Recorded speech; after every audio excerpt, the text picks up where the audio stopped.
Blackwells Victory. London, 1918. Eleanor Hughes noticed a series of chalk marks on an old wall that gradually reappeared to form Remember Private George Allen, a call to those lost in battle. Chapter 1. The Chalk Whispers of Aldgate. The November air hung heavy with the scent of coal smoke and damp earth, a familiar London perfume that Eleanor Hughes usually found comforting. Today, though, it felt oppressive, clinging to her like the grief that had settled over the city, a shroud woven from 4 years of relentless war. She pulled her worn wool coat tighter, the threadbare fabric offering little protection against the creeping chill that seeped into her bones. It wasn't just the weather, it was the bone-deep weariness that seemed to have infected everyone, a quiet desperation that lurked beneath the surface of forced smiles and patriotic pronouncements. Eleanor walked along Aldgate High Street, the familiar rumble of trams and the hawkers' cries barely registering. Her gaze was fixed on the grimy brick wall of a bombed-out building, a canvas of destruction that had become, strangely, a source of morbid fascination. It was there, amidst the jagged edges of broken brick and soot-stained mortar, that she had first seen it, a faint, almost ethereal tracing of chalk. Just a few lines, easily dismissed as random scrawls. But Eleanor, with her artist's eye for detail, had noticed something deliberate. Over the past few weeks, the marks had reappeared, sometimes bolder, sometimes barely visible, always after a rain shower had washed the wall clean. It was as if the message was fighting to be seen, a persistent whisper in the cacophony of the city. At first, it was just a jumble of lines, indecipherable. Then, slowly, agonizingly, words began to form. Remembered had started. Then private, and finally, the full, heart-wrenching plea. Remember Private George Allen. Eleanor stopped, her breath catching in her throat. The chalk was stark white against the dark brick, almost luminous in the fading afternoon light. The name, George Allen, meant nothing to her, yet it resonated with a profound sadness, a collective sorrow that seemed to echo the names of countless others lost to the insatiable maw of the war.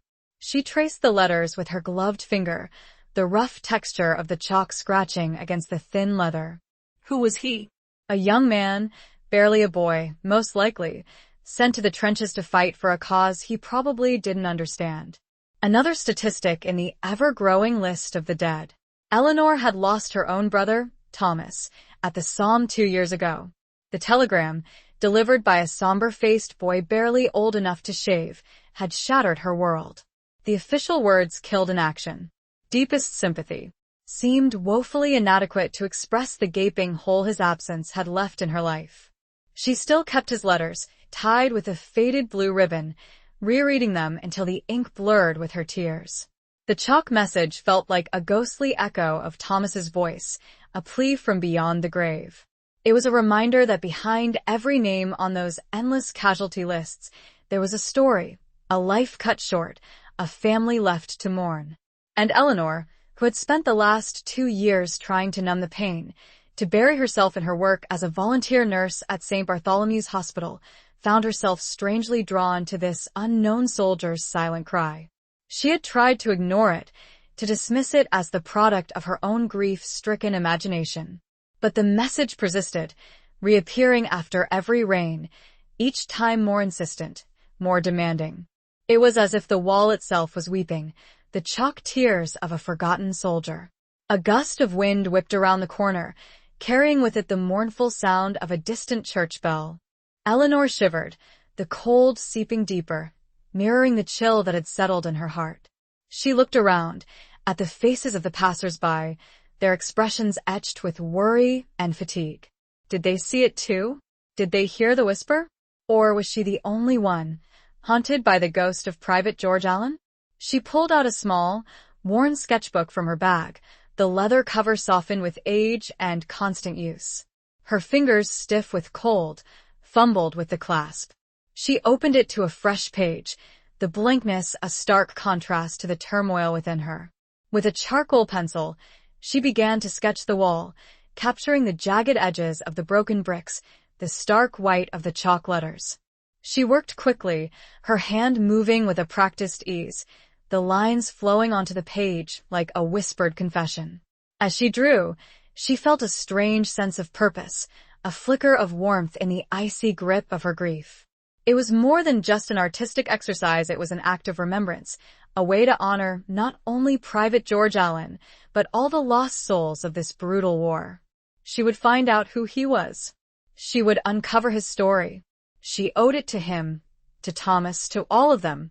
A figure emerged from the swirling fog that was beginning to creep in from the Thames, a tall, broad-shouldered man in a military greatcoat. He stopped a few feet away, his face obscured by the shadows and the gathering gloom. Eleanor felt a prickle of unease, a sense of being watched. She quickly closed her sketchbook, clutching it to her chest like a shield. "Lost, are you?" the man asked, his voice deep and resonant, with a hint of an accent she couldn't quite place. Eleanor hesitated, her heart beating a little faster. "No," she replied, her voice barely a whisper. I was just admiring the architecture." The man chuckled, a low rumble that did little to ease her apprehension. "Architecture? In this ruin?" He gestured towards the bombed-out building. "There's not much left to admire, I'm afraid. It has a certain character," Eleanor stammered, feeling foolish. The man stepped closer, and she could finally make out his features. He had a strong jaw, a neatly trimmed mustache, and eyes that seemed to pierce through her, dark and intense. There was a weariness about him, a hint of sadness that mirrored her own. He was older than she had first thought, perhaps in his late 30s, with lines etched around his eyes that spoke of hardship and experience. A faint scar ran across his left cheek, a pale line against his weathered skin. He glanced at the wall, at the chalk message that Eleanor had been so intently studying. His expression didn't change, but she sensed a subtle shift in his demeanor, a flicker of recognition, perhaps even pain. "George Allen," he murmured, his voice barely audible above the rumble of a passing lorry. Another one lost to the madness. Eleanor's breath caught in her throat. He knew the name. He knew something. Did you know him?" she asked, her voice trembling slightly. The man hesitated, his gaze fixed on the wall. "We all know him," he said finally, his voice heavy with a meaning she couldn't quite grasp. "We all know someone like him." He looked at her then, his eyes locking with hers. There was a question in his gaze, a silent plea that mirrored the chalk message on the wall. And in that moment, Eleanor knew that her life, already irrevocably altered by the war, was about to change again. The fog swirled around them, obscuring the street, the buildings, the world. Only the two of them remained, connected by the ghost of a forgotten soldier and a mystery that was just beginning to unfold. Chapter 2. A Ghost in the Fog. The fog thickened, swirling around them like a restless spirit, obscuring the already fading light. Eleanor shivered, pulling her coat tighter, though she knew the chill she felt wasn't entirely from the cold. The man's words, "We all know him," echoed in her mind, a cryptic statement that both intrigued and unsettled her.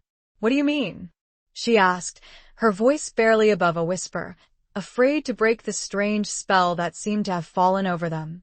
The man, still unnamed, looked at her, his dark eyes holding a mixture of weariness and something else, a guardedness, perhaps as if he were weighing his words carefully.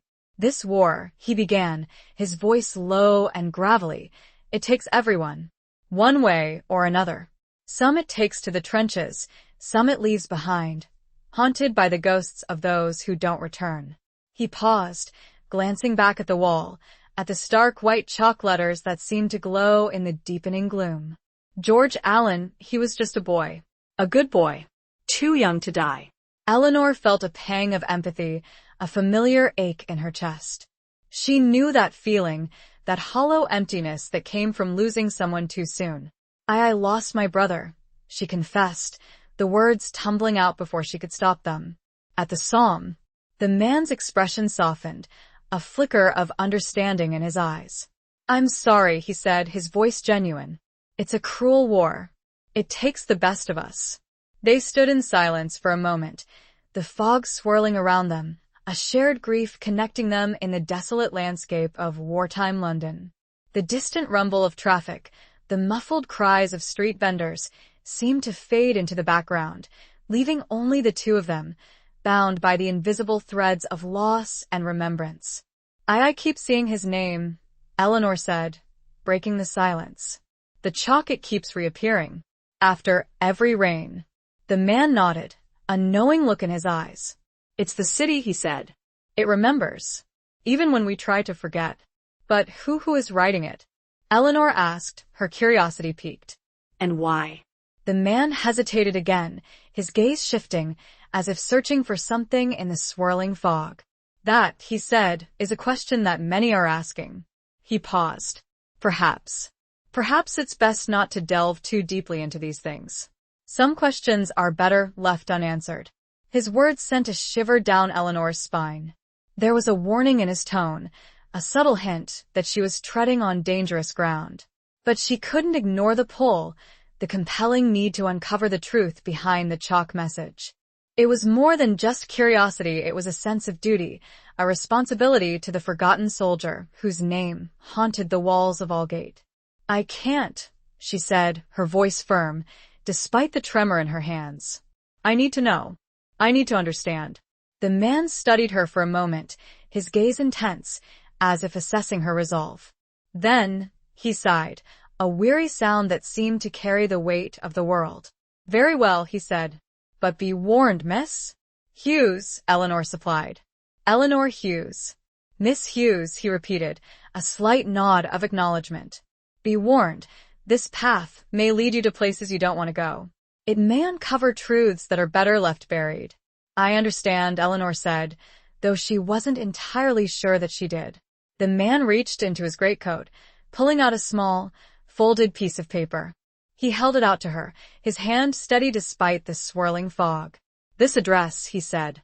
"Go there tomorrow evening. Ask for Mrs. Thompson. Tell her you were sent by the watchman." Eleanor took the paper, her fingers brushing against his. His skin was rough and calloused, the hand of a man who had seen hardship. She unfolded the paper, her eyes scanning the hastily scrawled address. It was a street in Whitechapel, not far from where they were standing. "The watchman?" she asked, looking up at him. "Who is that?" The man smiled, a fleeting expression that didn't quite reach his eyes. "A friend," he said. "A friend who knows more about these things than I do." He turned to leave, his figure disappearing into the fog as quickly as he had appeared. Eleanor called out after him, "Wait. What's your name?" But he was gone, swallowed by the swirling mist.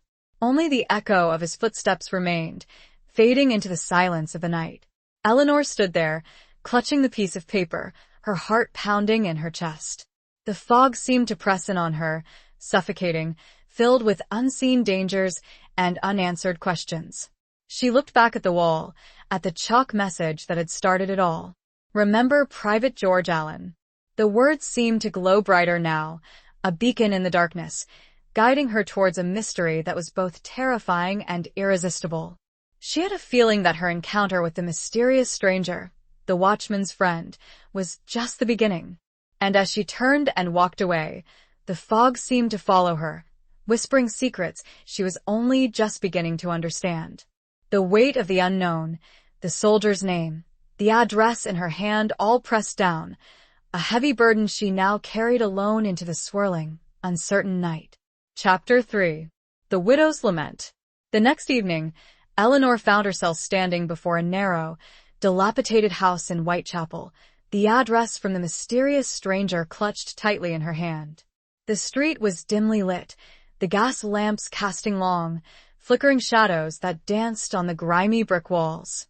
The air was thick with the smell of damp and decay, a stark contrast to the relatively cleaner air of her own neighborhood in Bloomsbury. She hesitated, her heart pounding in her chest. The encounter in the fog the previous day had left her with a mixture of excitement and trepidation. The stranger's warning, "This path may lead you to places you don't want to go," echoed in her mind. But she couldn't turn back now. The ghost of Private George Allen, the persistent chalk message, had drawn her in, and she felt compelled to follow the thread, no matter where it led. She took a deep breath and knocked on the door, the sound echoing in the stillness of evening. A few moments later, The door creaked open, revealing a woman with tired eyes and a face etched with sorrow. She was dressed in black, a simple, worn dress that spoke of mourning. "This must be Mrs. Thompson." "Mrs. Thompson?" Eleanor asked, her voice trembling slightly. The woman nodded, her gaze wary, questioning. "Yes. Who are you?" "My name is Eleanor Hughes," Eleanor said. I was sent by the watchman." The woman's eyes widened slightly, a flicker of recognition, perhaps even fear, crossing her face. She hesitated for a moment, then stepped back, opening the door wider. "Come in," she said, her voice low and hushed. "Quickly, before anyone sees you." Eleanor stepped inside, her senses on high alert. The house was small and cramped, the air heavy with the scent of grief, and something else, a faint, lingering aroma of lavender, perhaps. The furniture was old and worn, but the room was clean and tidy, a testament to the woman's quiet dignity despite her obvious hardship. "Please sit down," Mrs. Thompson said, gesturing towards a worn armchair by the fireplace. A small fire burned in the grate, casting a flickering, orange glow that illuminated the room. Eleanor sat down, her hands clasped tightly in her lap. Mrs. Thompson sat opposite her, her gaze fixed on Eleanor, searching, questioning. "The watchman he sent you?" Mrs. Thompson asked, her voice barely a whisper. Eleanor nodded. "He saw me looking at the chalk message," she explained. "The one about Private George Allen." Mrs. Thompson's eyes filled with tears, her lips trembling. "George," she whispered, her voice choked with emotion. "My George." Eleanor's heart ached for the woman. She understood the pain, the raw, agonizing grief of losing a loved one to the war. He was your husband?" she asked softly. Mrs. Thompson nodded, tears streaming down her face. She reached for a small, framed photograph on the mantelpiece, her hand trembling. She held it out to Eleanor, her gaze fixed on the image. Eleanor took the photograph, her eyes drawn to the young man in the picture. He was smiling, his eyes bright and full of life, a stark contrast to the ghostly chalk image on the wall. He was wearing a uniform, the insignia of the Royal Fusiliers clearly visible on his collar. He looked so young, so innocent, so full of promise. "He was a good man," Mrs. Thompson said, her voice thick with emotion. "The best man I ever knew. He didn't deserve to die. He didn't deserve any of this." Eleanor felt a lump in her throat, her own grief for Thomas resurfacing. "I know," she said softly. "My brother, he died at the Somme." Mrs. Thompson looked at her, a flicker of understanding in her eyes. "It's a cruel war," she said, echoing the words of the mysterious stranger. "It takes the best of us, and leaves the rest of us to pick up the pieces." They sat in silence for a moment, the only sound the crackling of the fire and the muffled sobs of Mrs. Thompson.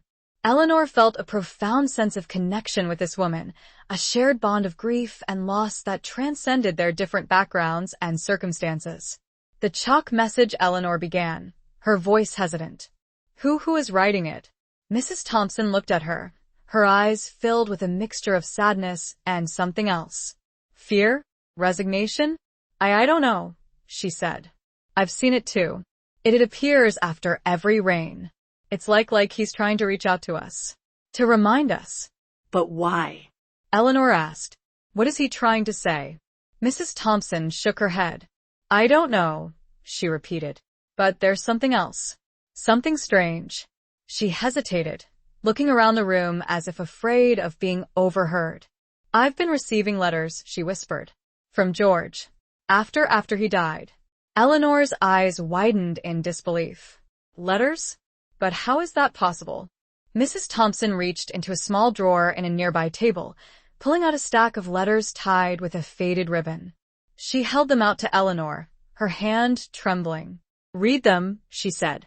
"Read them and tell me if I'm going mad." Eleanor took the letters, her heart pounding in her chest. The paper was thin and fragile, the ink faded and smudged in places.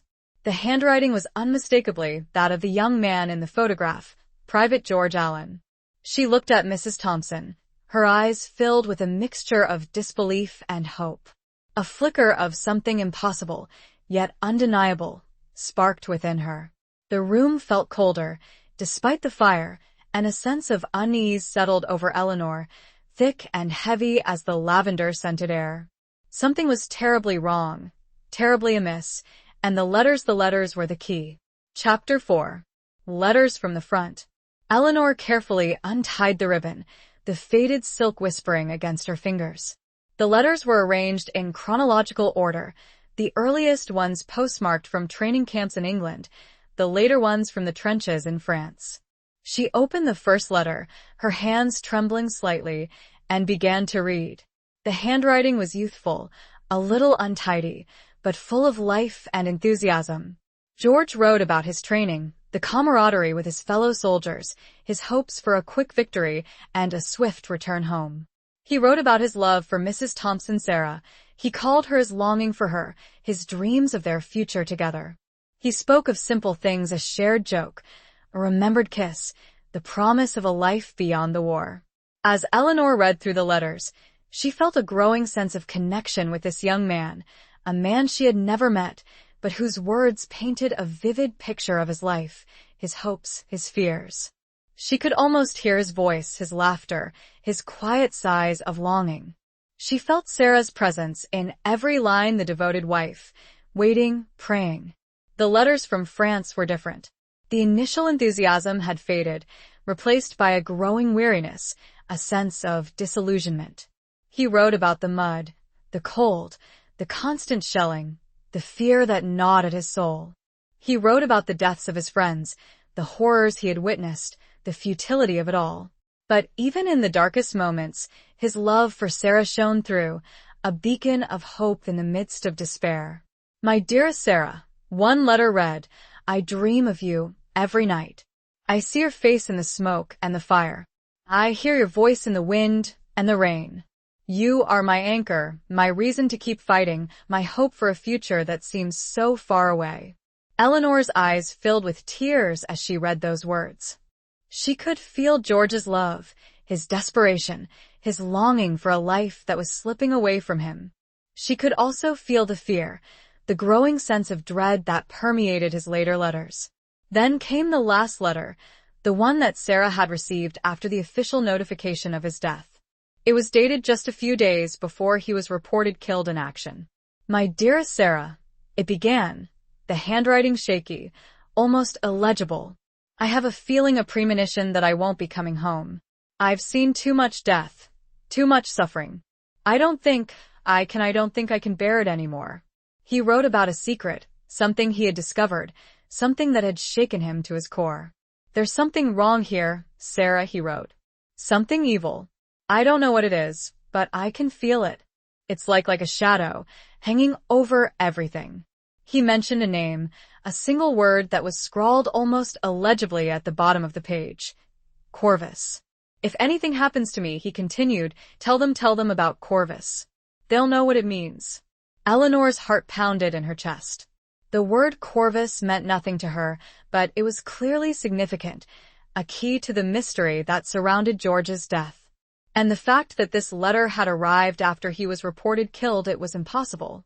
And yet, here it was, tangible proof of something inexplicable. She looked up at Sarah Thompson, her eyes wide with disbelief. This letter," she stammered. It shouldn't exist." Sarah nodded, her face pale, her eyes filled with a mixture of fear and a fragile, desperate hope. "I know," she whispered. "I've read it 100 times. I thought I was going mad. But the chalk keeps appearing. And now you." He said to tell them about Corvus, Eleanor said, her voice trembling. "Who are them?" Sarah shook her head. "I don't know," she said.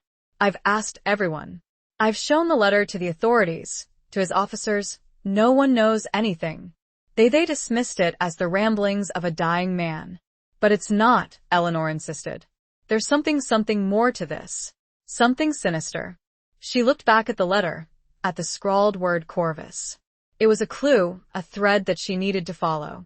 She had a feeling that this word, this secret, held the key to unlocking the mystery of Private George Allen's death, and perhaps to understanding the strange, persistent chalk message on the wall in Aldgate. The fire in the grate had died down, the embers glowing red in the darkness. The room felt cold, despite the lingering warmth. A sense of unease settled over Eleanor, a feeling that she had stumbled into something far more dangerous than she had ever imagined. The letters, the word Corvus, the impossible timeline, it all pointed to a truth hidden beneath the surface of the war, a secret that someone was desperately trying to keep buried. And as she looked at Sarah Thompson, at the woman's desperate hope and unwavering belief in her dead husband's words, Eleanor knew that she couldn't walk away. She had to find out the truth, no matter the cost. Outside, a sudden gust of wind rattled the windows, like a warning. Or, perhaps, an encouragement from a ghost. Chapter 5. The Cipher of Remembrance. Eleanor left Sarah Thompson's house with the letters clutched tightly in her bag, her mind racing.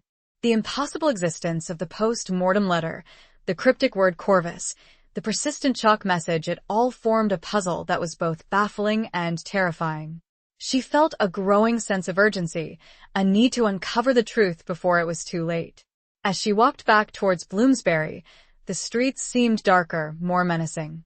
The gas lamps cast long, distorted shadows, and every footstep, every distant sound, made her jump. She felt as if she were being watched, followed, the unseen eyes of the war's hidden secrets tracking her every move. Back in her small, sparsely furnished room, Eleanor spread the letters out on her desk, the lamplight illuminating the faded ink and the fragile paper. She reread them, searching for any clue, any detail that she might have missed. She focused on the last letter, the one that mentioned Corvus, poring over every word, every sentence. She noticed something she hadn't seen before. The handwriting in the last letter was not only shaky but also different. Certain letters were formed in an unusual way, almost coded. The ES were elongated, the SS were unusually curved, and the TS were crossed with a peculiar flourish. It was subtle, almost unnoticeable, but to Eleanor's trained artist's eye, it stood out. She remembered something her brother, Thomas, had told her before he left for the war. He had been interested in cryptography, in secret codes and ciphers. He had shown her a few simple examples, explaining how letters could be substituted for other letters or for numbers to create a hidden message. Could George have been using a cipher? Could the last letter contain a hidden message, a secret that was meant to be decoded only by someone who knew the key? Eleanor grabbed a fresh sheet of paper and began to transcribe the letter, carefully noting the unusual letter formations. She experimented with different substitution ciphers, trying various combinations of letters and numbers. She worked for hours, her eyes burning with fatigue, her mind refusing to give up. The room grew cold, the fire in the grate long since extinguished. The only sound was the scratching of her pencil on the paper, the frantic rhythm of her thoughts. She felt a growing sense of frustration, a feeling that she was close, so close, but the answer remained just out of reach. Then, finally, as dawn began to break, casting a pale, gray light through her window, she found it. A simple substitution cipher, based on a keyword, Sarah. Each letter in the keyword corresponded to a number based on its position in the alphabet. Z 19, a 1, R 18, a 1, R 8. These numbers were then used to shift the letters in the coded message. Using this key, Eleanor began to decode the strange letter formations. Slowly, painstakingly, a hidden message began to emerge. Corvus is not a man, the decoded message read. It is a place, a network. Spies. They are everywhere. Betrayal. They killed me. Warn others. Eleanor's heart stopped. The decoded message confirmed her worst fears. George hadn't died in battle, he had been murdered. And he had been killed because he had discovered something about a network of spies operating within the British ranks. Corvus. The word now had a chilling significance. It wasn't just a name, it was a symbol of betrayal, of deception, of a hidden enemy operating within the heart of the war effort. And George Allen had been a victim of that enemy. Eleanor felt a surge of anger, a burning desire for justice. She had to expose Corvus, to bring the truth to light, to avenge George's death. But how? She was just one woman, armed with a handful of letters and a decoded message. Who would believe her? She thought of the mysterious stranger, the watchman's friend. He had known about George Allen. He had sent her to Sarah Thompson. He might be her only ally, her only hope of finding the truth. But she also remembered his warning. This path may lead you to places you don't want to go. She knew that she was stepping into a dangerous world, a world of espionage and betrayal, where one wrong move could cost her her life. But she couldn't turn back now. She had a duty, a responsibility to George Allen, to Sarah Thompson, to all those who had been betrayed by Corvus. She had to find the watchman, and she had to tell him what she had discovered. She carefully folded the decoded message, placing it with the other letters. She looked out the window, at the rising sun, painting the sky with hues of pink and orange. A new day had begun, a day filled with both danger and determination. She had a feeling that this was just the beginning of a long and perilous journey, a journey into the heart of darkness. The city, still slumbering, held its breath, unaware of the secrets that lay hidden beneath its cobblestone streets and fog-shrouded alleys.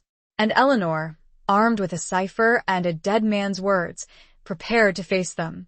A sense of foreboding, heavy and cold, settled over her, but beneath it, a flicker of resolve burned bright. Chapter 6. Beneath the Weeping Sky. The rain began to fall as Eleanor set out to find the watchman, a persistent drizzle that mirrored the gloom in her heart. She returned to Aldgate High Street, to the bombed-out building where she had first seen the chalk message. The wall was wet, the previous inscription washed away, but she knew that it would reappear, a ghostly reminder of Private George Allen and his unfinished story. She waited, huddled in the doorway of a closed shop, watching the street.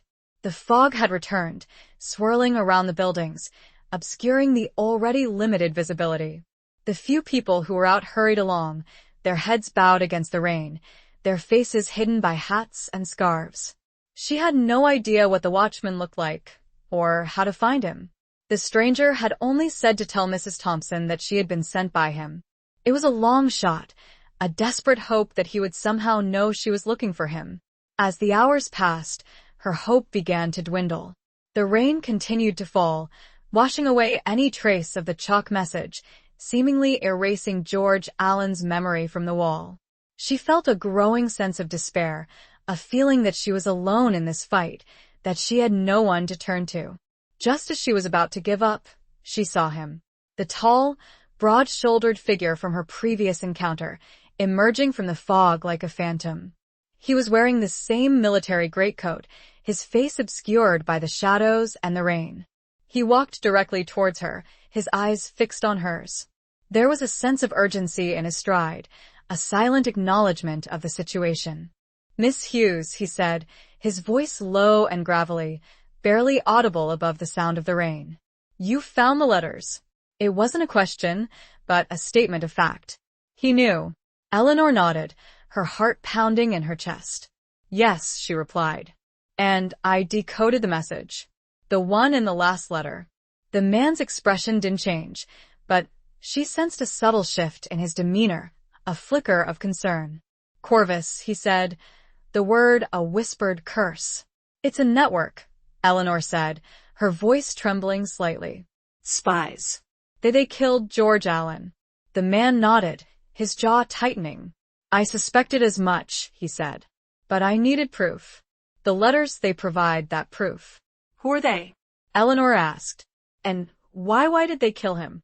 The man hesitated, looking around as if afraid of being overheard. "They are traitors," he said, his voice filled with anger. "Working for the enemy. George, he stumbled upon their operation. He was about to expose them." "But how did they know?" Eleanor asked. "How did they find out?" The man's gaze darkened. "There's a leak," he said. "Someone within our own ranks. Someone close to the top." Eleanor's blood ran cold. The realization that there was a traitor, someone in a position of power, was terrifying.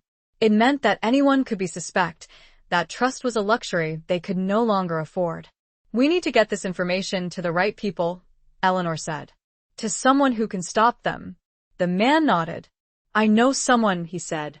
Someone I trust. But we need to be careful. We're being watched. They know we're onto them.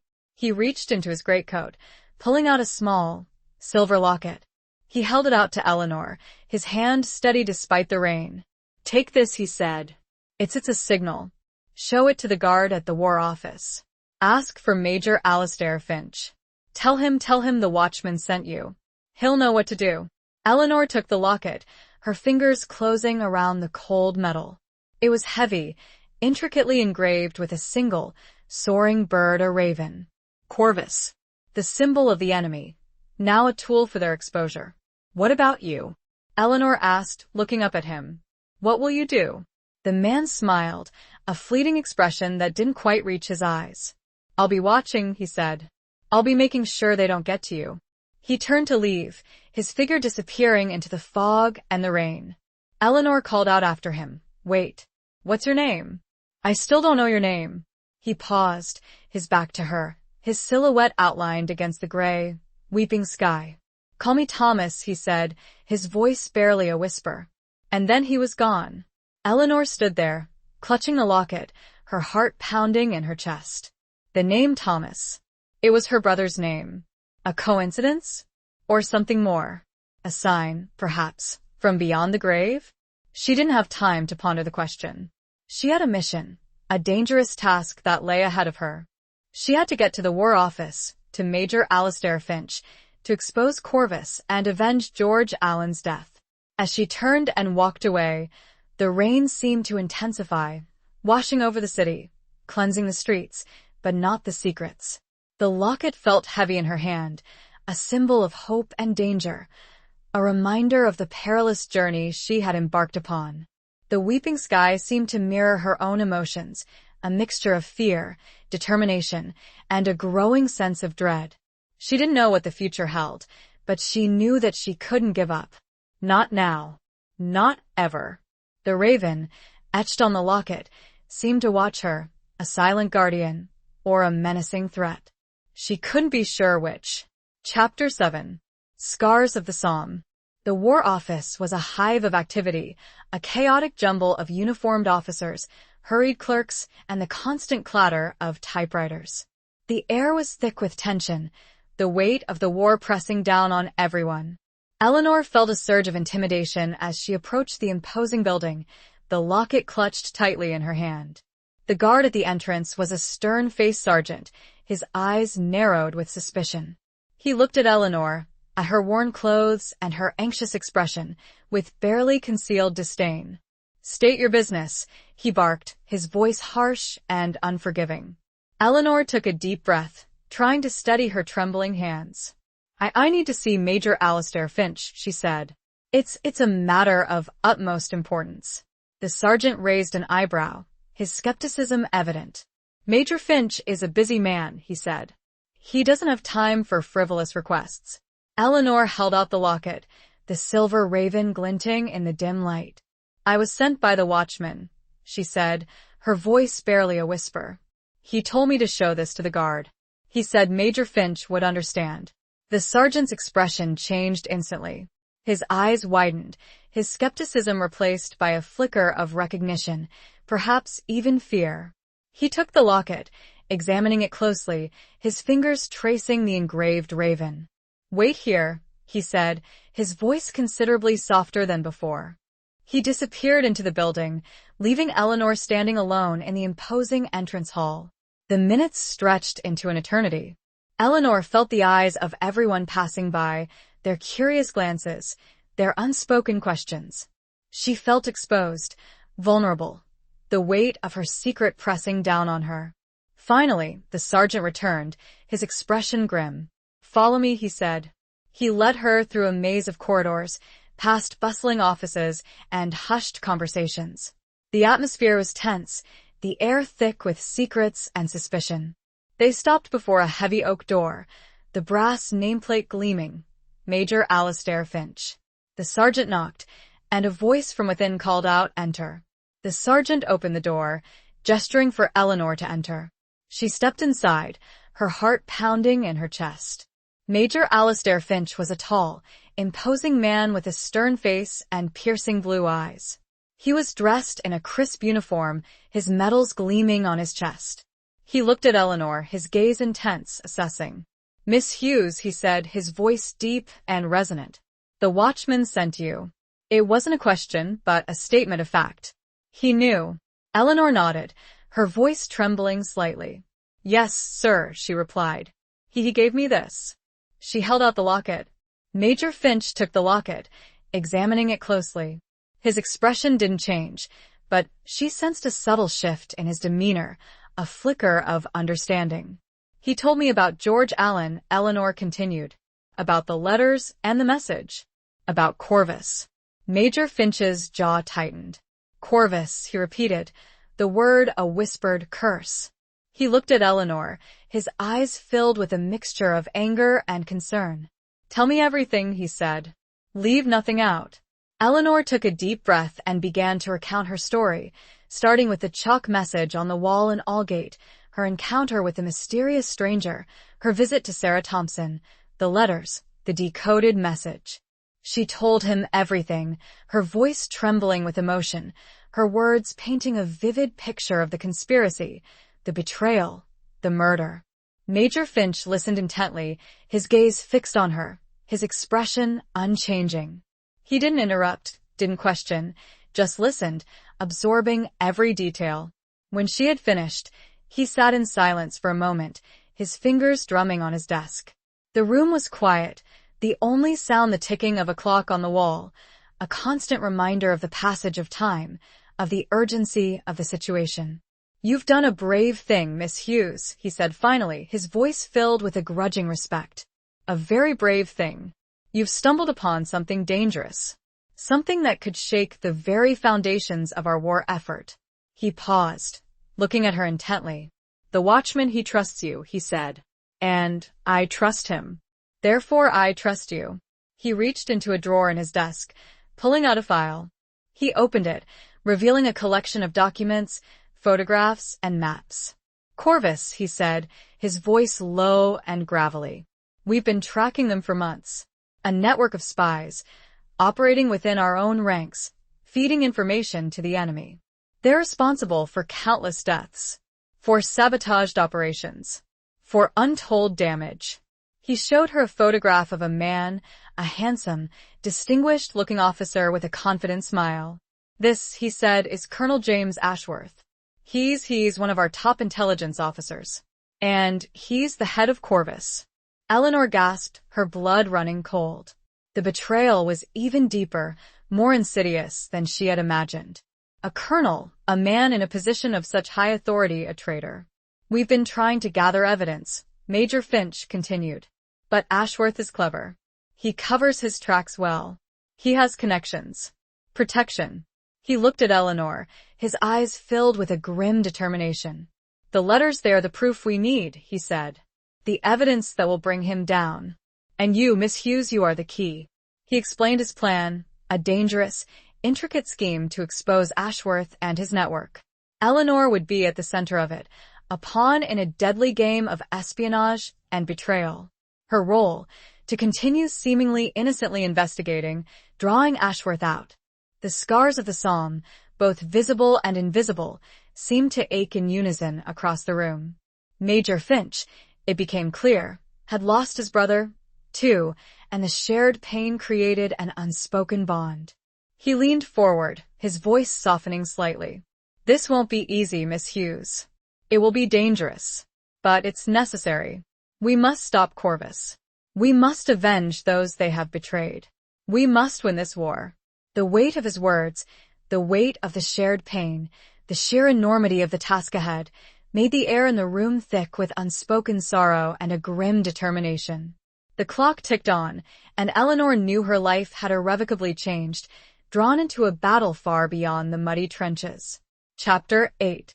The Secret of the Rose. Major Finch outlined the plan with meticulous detail, his voice low and steady, his eyes never leaving Eleanor's.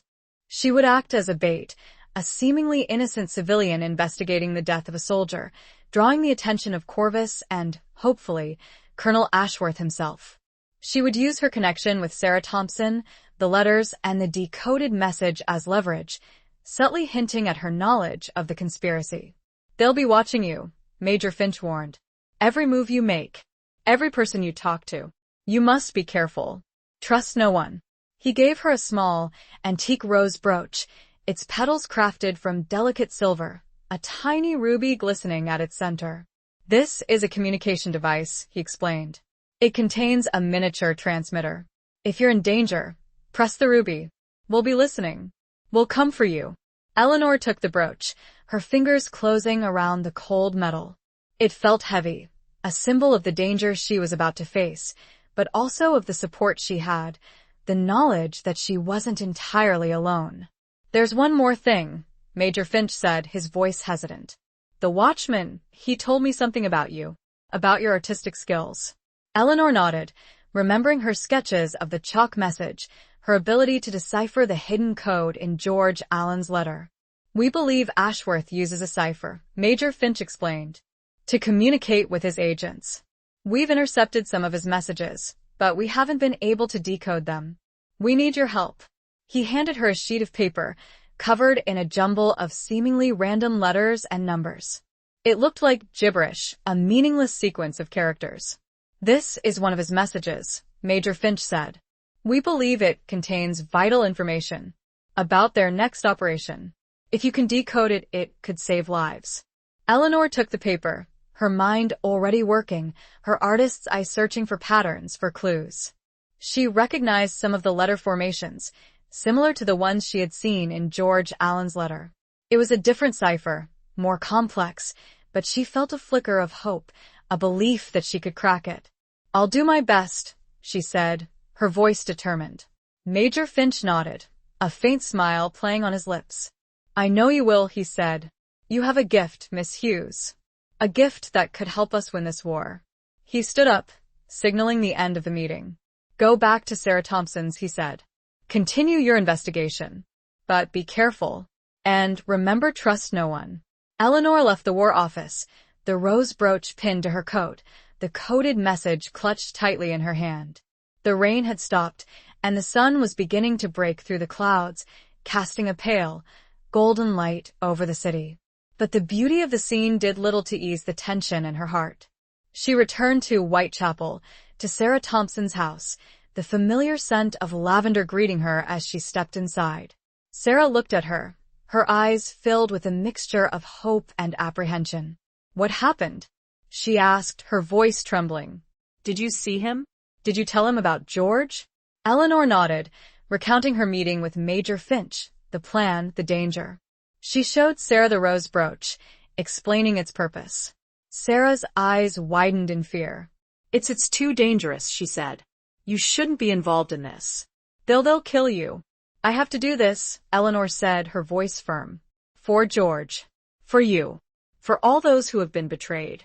She showed Sarah the coded message, explaining her task to decipher it. Sarah looked at the jumble of letters and numbers, her brow furrowed in confusion. "I don't understand," she said. "How can you make sense of this?" Eleanor smiled, a faint flicker of confidence returning. "It's like a puzzle," she explained. "A secret language. I just need to find the key."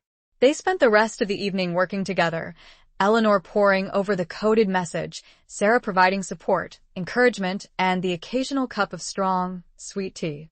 The small house felt like a sanctuary, a haven from the danger that lurked outside. As Eleanor worked, she felt a growing sense of connection with Sarah, a bond forged by shared grief and a common purpose. They were two women, caught in the crossfire of a brutal war, fighting for justice, for remembrance, for a future that seemed increasingly uncertain. The coded message was proving to be more challenging than she had anticipated. It was a complex, multi-layered cipher, using a combination of substitution, transposition, and something else, something she couldn't quite grasp.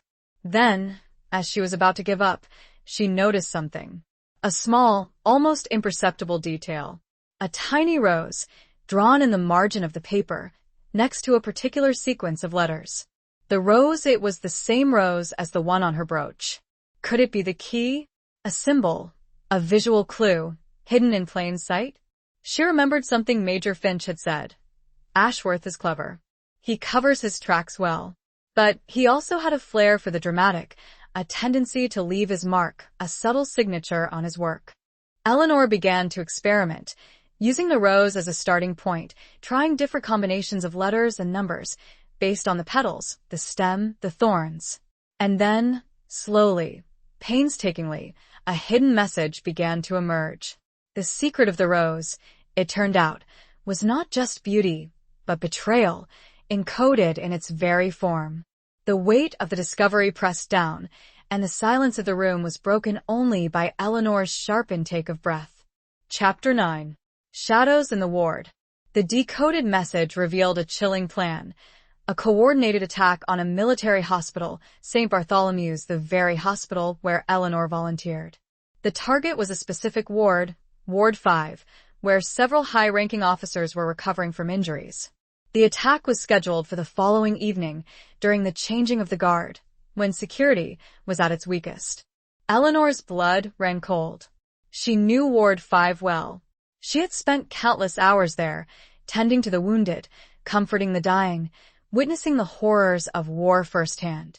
The thought of it becoming a target, a scene of carnage and destruction, was unbearable. She looked at Sarah, her eyes filled with a mixture of fear and determination. "We have to warn them," she said. "We have to stop this." Sarah nodded, her face pale, but her eyes resolute. "We will," she said. "We'll go to Major Finch. He'll know what to do." But Eleanor knew that time was of the essence. The attack was scheduled for the following evening. There wasn't enough time to go through the official channels, to navigate the bureaucracy of the War Office. They had to act quickly, decisively. "We'll go to the hospital," Eleanor said. "We'll warn the staff. We'll do whatever we can." They left the house, hurrying through the darkened streets, the shadows seeming to lengthen and deepen around them. The city felt menacing, the silence broken only by the distant rumble of traffic and the occasional cry of a night bird. When they arrived at St. Bartholomew's, the hospital was quiet, the usual bustle of activity replaced by an eerie stillness. The night shift had just begun, the nurses moving silently through the wards, tending to their patients. Eleanor knew the head nurse of Ward 5, a stern but kind woman named Mrs. Davies. She found her in her small office, reviewing patient charts, her face etched with fatigue. "Mrs. Davies," Eleanor said, her voice urgent. "We need to talk to you. It's a matter of life and death." Mrs. Davies looked at her, her eyes narrowed with concern. "What is it, Eleanor?" she asked. "What's wrong?" Eleanor explained the situation, the decoded message, the planned attack, the danger to the patients and staff. She spoke quickly, her words tumbling out, her fear and urgency evident. Mrs. Davies listened intently, her expression growing increasingly grave. When Eleanor had finished, she sat in silence for a moment, her fingers drumming on her desk. "This is serious," she said finally, her voice low and steady. "Very serious. We need to alert the authorities. We need to evacuate the ward." "There's no time," Eleanor said. "The attack is scheduled for tomorrow evening. We need to act now." Mrs. Davies hesitated, her mind racing. She knew that Eleanor was right. There wasn't enough time to go through the proper channels. They had to take matters into their own hands. "Very well," she said, her voice resolute. "We'll do what we can. We'll prepare for the worst. We'll defend ourselves." They spent the rest of the night making preparations, working silently and efficiently, their fear and determination fueling their efforts. They moved the most vulnerable patients to other wards, strengthening security, setting up makeshift defenses. They alerted the other staff, the doctors, the orderlies, the volunteers, warning them of the impending danger. The hospital felt like a fortress under siege, the shadows seeming to deepen and lengthen, the silence broken only by the hushed whispers and the hurried footsteps. Eleanor felt a sense of dread, a feeling that they were fighting a losing battle, that the enemy was too powerful, too cunning. But she also felt a sense of pride, a sense of camaraderie, a sense of shared purpose.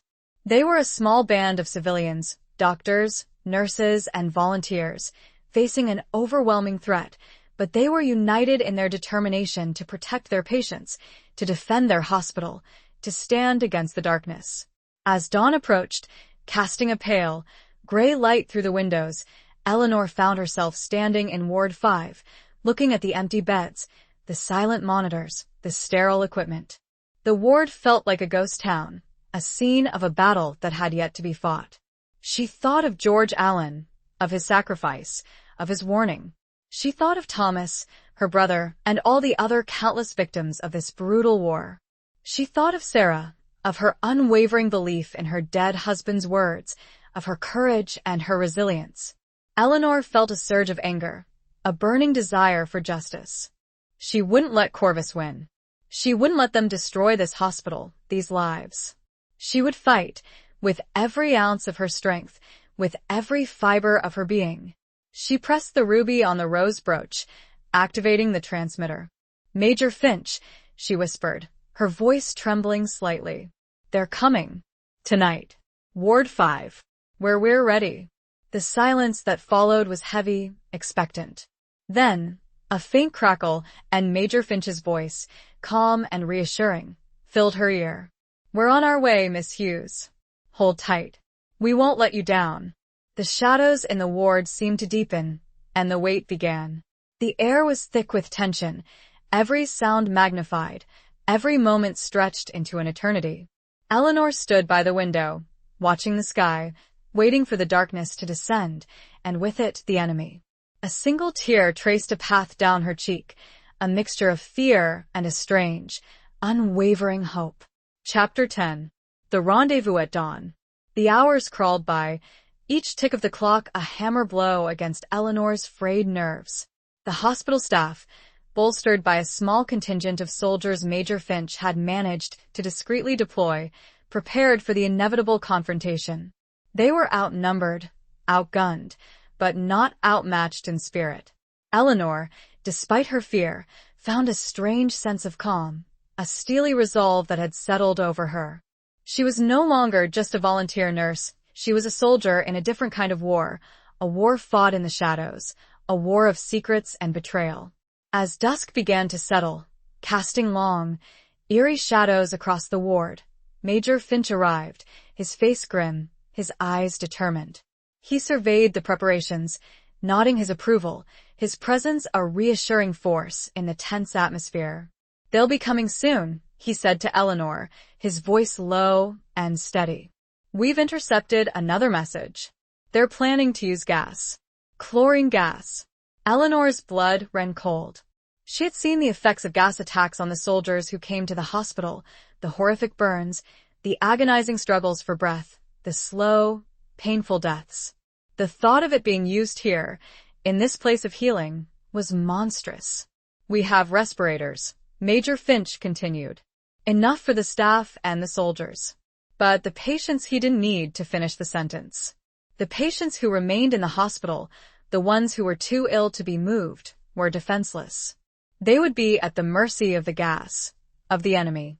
Eleanor felt a surge of despair, a feeling of helplessness.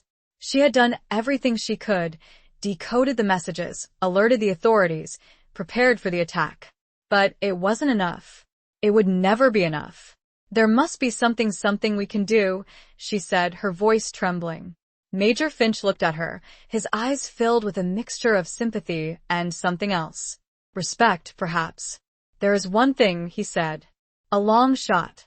But it's our only hope." He explained his plan, a daring, desperate gamble that could either save the patients or condemn them to a horrific death. He needed Eleanor's help, her artistic skills, her knowledge of the hospital, her courage. "It's dangerous," he warned. "Very dangerous. You could be killed." Eleanor didn't hesitate. "I'm ready," she said, her voice firm, despite the tremor in her hands. The plan was audacious. The hospital's ventilation system, a network of ducts and shafts that ran throughout the building, was their only chance. Major Finch believed that if they could introduce a neutralizing agent into the system, something that would counteract the chlorine gas, they might be able to save the patients. The problem was the formula. The military chemists had developed a neutralizing agent, but it was unstable, volatile. It needed to be mixed in precise proportions at the exact right temperature, or it would be ineffective or worse, explosive. And that's where Eleanor came in. Major Finch had obtained the formula, a complex series of chemical equations, but it was coded. Not in a traditional cipher, but in a series of drawings. Diagrams, chemical structures, represented by artistic symbols. Ashworth has a peculiar sense of humor, Major Finch explained. He likes to hide things in plain sight. He believes no one will understand his art. Eleanor took the drawings, her eyes scanning the intricate details, the subtle nuances. She recognized some of the symbols, alchemical symbols, botanical illustrations, anatomical sketches. It was a bizarre, almost surreal combination of art and science, a deadly puzzle hidden within a beautiful facade. She realized that she had seen this art before, long ago. A traveling exhibit before the war. It had stuck with her, unsettling and yet beautiful. She had a vague recollection of the artist's name. Something Italian-sounding. Major, Eleanor looked up, a dawning realization in her eyes. This isn't just any code. This is based on the work of Alessandro Bellini. He was obsessed with merging art and science, secret knowledge. Finch was startled. Bellini? Are you certain? Eleanor nodded. I remember his exhibit. There was a whole section on hidden formulas within artwork. It was considered eccentric at the time, but this new understanding gave Eleanor the key. Using her knowledge of Bellini's artistic theories and chemical principles, Eleanor began to decipher the drawings, translating the artistic symbols into chemical equations, calculating the precise proportions, determining the correct temperature. She worked feverishly, her mind racing, her hands moving with a practiced ease, the rose brooch a constant reminder of the danger that lurked outside. Time was running out. The enemy was coming. She had to be quick, precise, perfect. As the first rays of dawn began to paint the sky with hues of pink and orange, Eleanor finally had the formula, the precise mixture, the exact temperature. She looked at Major Finch, her eyes filled with a mixture of exhaustion and triumph. I have it, she said, her voice barely a whisper. I have the solution. But just then, the alarms blared, and the hospital plunged into chaos. The attack had begun. Chapter 11. A promise etched in stone. The alarms shrieked through the hospital, a cacophony of sound that shattered the fragile calm. Shouts, screams, and the thud of running feet echoed through the corridors. The attack had begun. They're here. Major Finch shouted, his voice grim. Get to the ventilation shaft. Now. Eleanor grabbed the formula, the precious solution, and followed Major Finch, racing through the chaotic hallways. The air was thick with the acrid smell of smoke, the first tendrils of the chlorine gas beginning to seep into the building. They reached the ventilation shaft, a narrow, dark opening in the wall, hidden behind a false panel. Major Finch quickly removed the panel, revealing the access point. You need to go in there, he said to Eleanor. Follow the main duct. There's a distribution point. Near Ward 5. Pour the solution in there. It should neutralize the gas. Eleanor looked at the dark, claustrophobic opening, her heart pounding in her chest.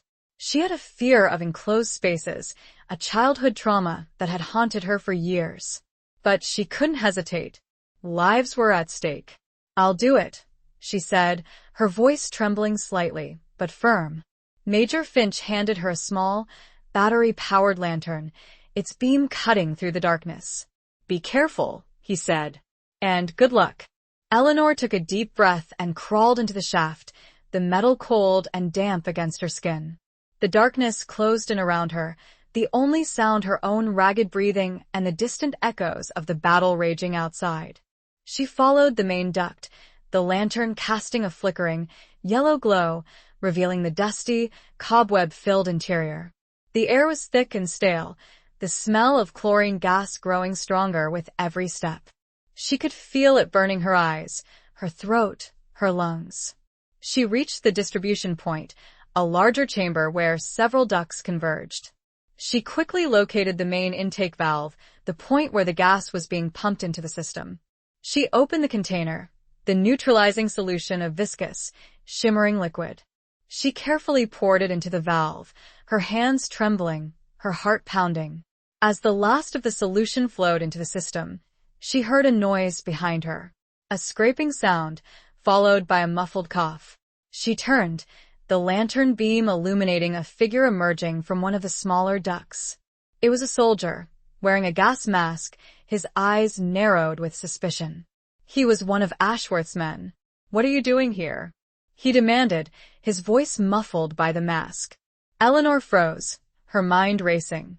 She couldn't fight him. She was unarmed, trapped. She had only one weapon, her wits. I'm a nurse," she stammered, trying to sound innocent, frightened. "I got lost. I was trying to escape the gas." The soldier didn't believe her. He stepped closer, his hand reaching for a sidearm. "You're lying," he said. "You're with them." "With Finch." He raised his weapon, aiming it at Eleanor.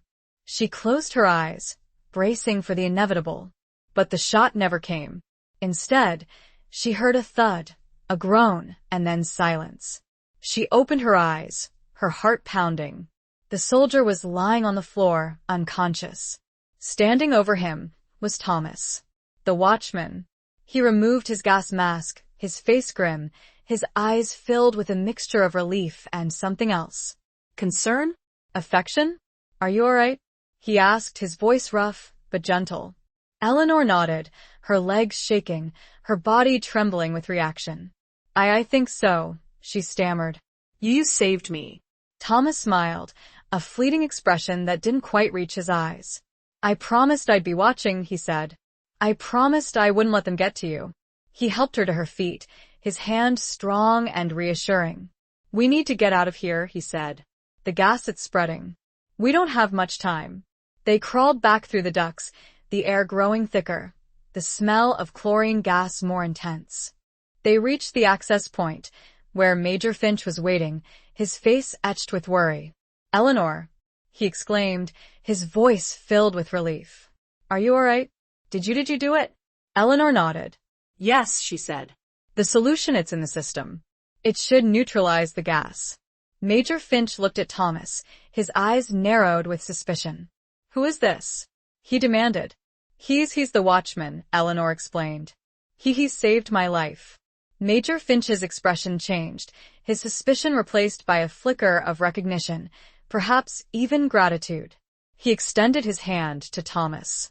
"Thank you," he said. "You did a brave thing."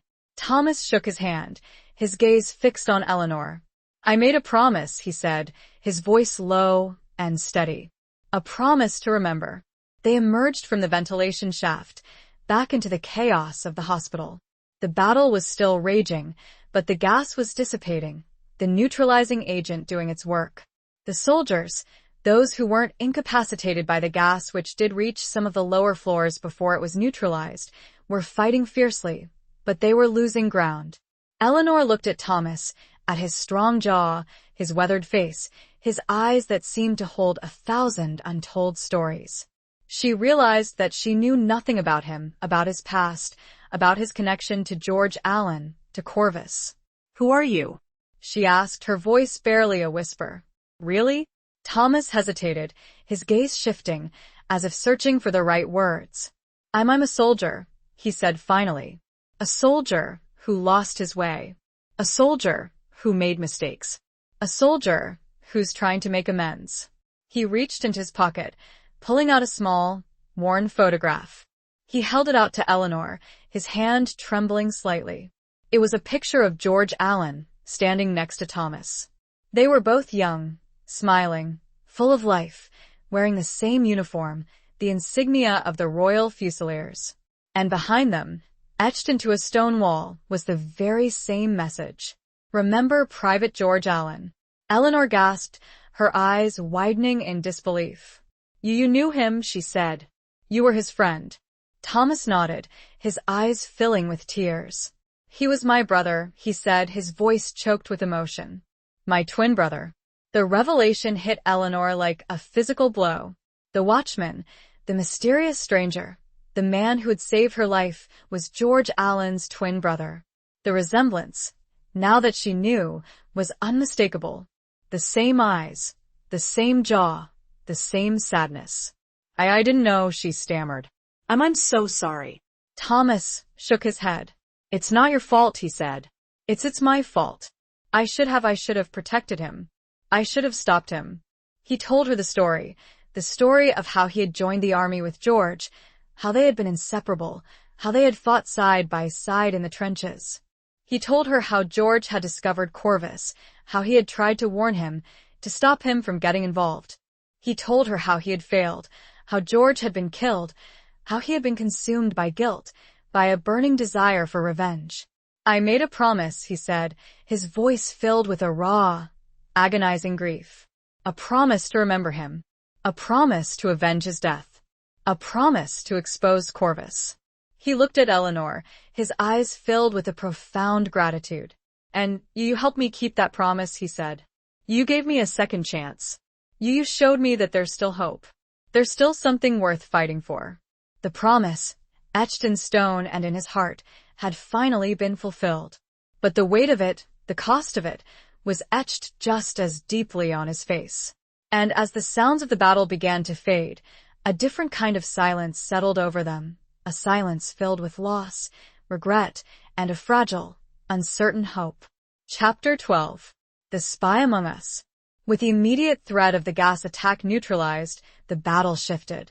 Major Finch's soldiers, aided by the hospital staff's unexpected resilience, began to push back against Ashworth's forces. The fighting was fierce, brutal, but the tide had turned. The element of surprise was gone, and Corvus, exposed and outnumbered, was losing ground. Eleanor, though shaken by the near-death experience in the ventilation shaft and the revelation of Thomas's true identity, refused to remain idle. She joined the nurses, tending to the wounded, both soldiers and civilians, her hands moving with a practiced efficiency, her heart heavy with the toll of the conflict. As she worked, she couldn't help but think about Colonel Ashworth, the man behind the treachery, the mastermind of Corvus. He was still out there, somewhere, pulling the strings, orchestrating the chaos.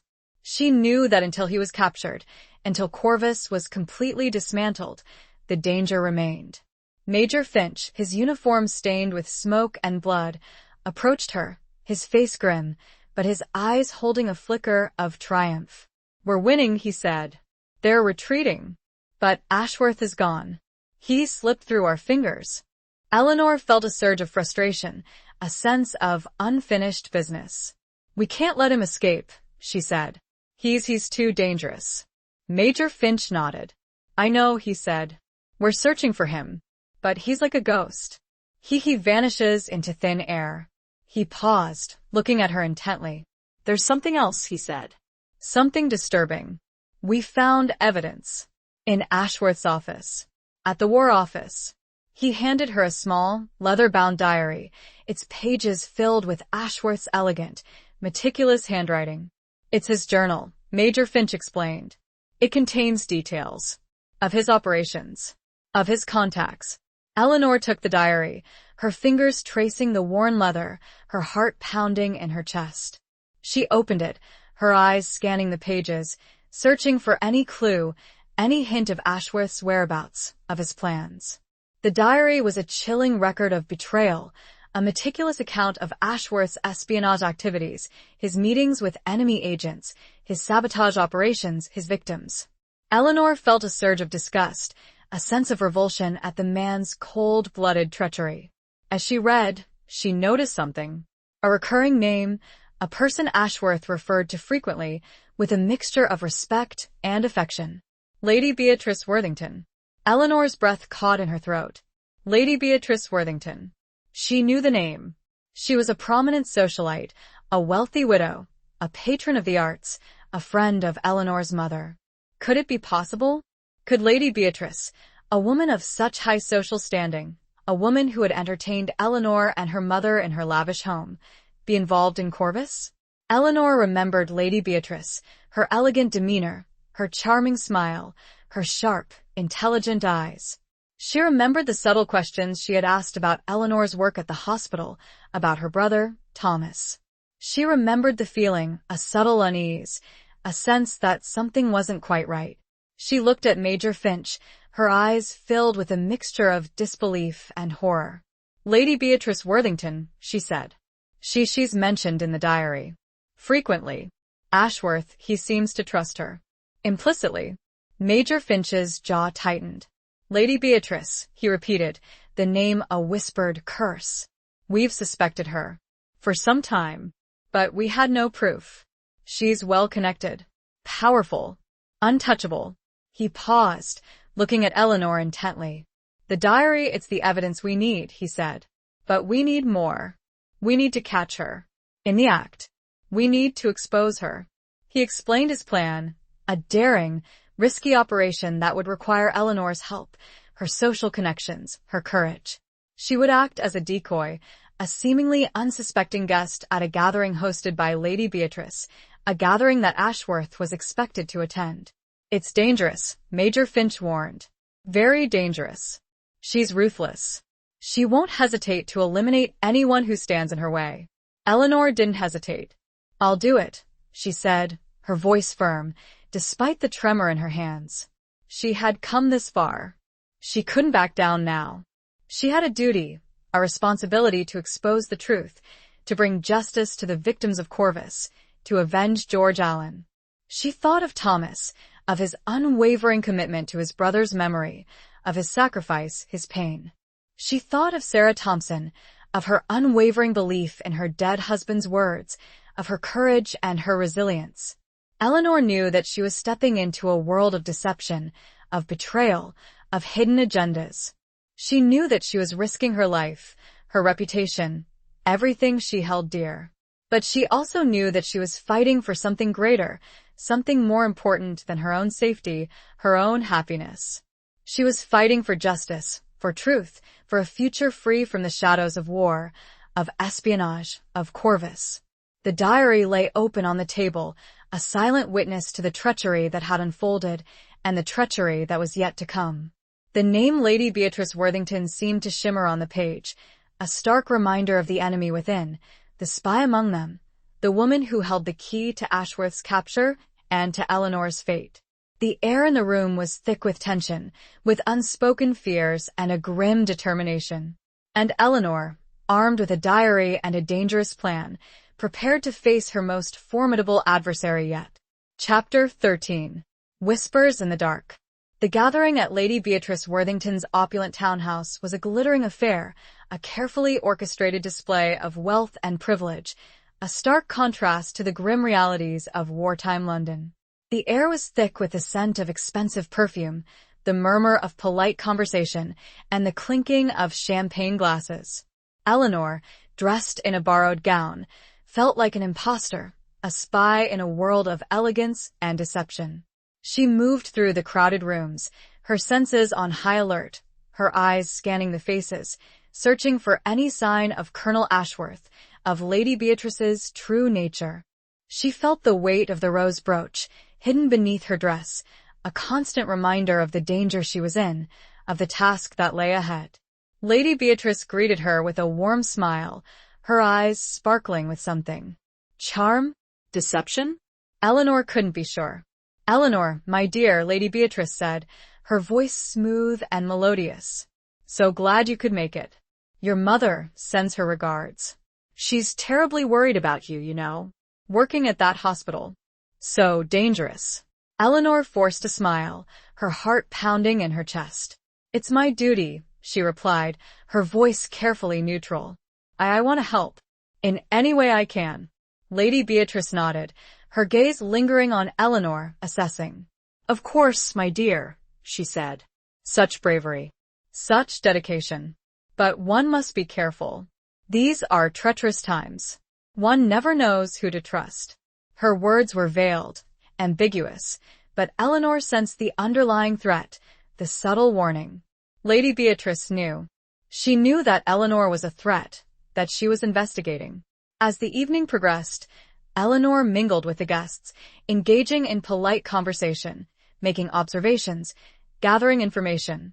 She noticed the subtle glances, the hushed whispers, the coded messages exchanged between certain individuals. She realized that Lady Beatrice's gathering was not just a social event, it was a meeting, a rendezvous point for Corvus, a place where secrets were shared, plans were made. She saw him then, across the room. Colonel Ashworth, his face partially obscured by the shadows, talking to Lady Beatrice, his expression intense, urgent. He looked different. Haggard, worn, his usual confidence replaced by a nervous energy. Eleanor felt a surge of adrenaline, a mixture of fear and excitement. She had found him. She had to signal Major Finch. She had to expose him. She discreetly moved towards a secluded alcove, her hand reaching for the rose brooch, hidden beneath her dress. But before she could press the ruby, a hand grasped her arm, a strong, firm grip. She turned, her heart stopping. It was Thomas. He was dressed in a tuxedo, his appearance elegant, sophisticated, a stark contrast to his usual military attire. He looked different, out of place, yet strangely at home in this world of deception. "Don't," he whispered, his voice urgent, his eyes filled with warning. "Not yet. It's a trap." Eleanor's mind raced. A trap? What did he mean? Was he protecting her? Or was he part of it? Part of Corvus? She remembered his story, his connection to George Allen, his grief, his revenge. She remembered his unwavering commitment to exposing Corvus, his sacrifice, his pain. But she also remembered Major Finch's warning. "Trust no one." What do you mean?" She stammered, her voice trembling. Thomas looked around, his gaze sweeping the room, assessing the situation. "They know," he whispered. "They know you're here. They know you're working with Finch. They're waiting for you to make a move." He paused, looking at her intently. "Ashworth, he's not the real target," he said. "He's a pawn, a decoy. The real mastermind is here, in this room." Eleanor's blood ran cold. The real mastermind? Who? Could it be Lady Beatrice? Or someone else? Someone she trusted? Thomas leaned closer, his voice barely audible above the murmur of conversation, the clinking of glasses. It's her," he whispered. "Lady Beatrice. She's the head of Corvus. She's been pulling strings. All along." Eleanor's mind reeled. Lady Beatrice? The charming, elegant socialite. The friend of her mother? It was unbelievable. And yet it made sense. The subtle questions, the veiled threats, the feeling, the sense that something wasn't quite right. "We need to expose her," Eleanor said, her voice trembling, but firm. "We need to stop her." Thomas nodded. "I have a plan," he said. "But it's dangerous. Very dangerous. You need to trust me." He looked at her, his eyes locking with hers, his gaze intense, searching. There was a question in his eyes, a silent plea, a vulnerability that she had never seen before. And in that moment, Eleanor knew. She knew that she could trust him. She knew that he was telling the truth. She knew that he was on her side. She nodded, her heart pounding in her chest. "I trust you," she said, her voice barely a whisper. The whispers in the dark had revealed the truth, a truth far more shocking, far more dangerous than she could have ever imagined. And as she looked at Thomas, at his determined face, his eyes filled with a mixture of fear and hope, she knew that the final confrontation was about to begin. The fate of Corvus, the fate of the war, and the fate of their own lives hung in the balance. Chapter 14. The Price of Loyalty. Thomas outlined his plan, his voice low and urgent, his eyes constantly scanning the room, alert for any sign of suspicion. He had been working undercover, infiltrating Corvus, gaining Lady Beatrice's trust, learning her secrets.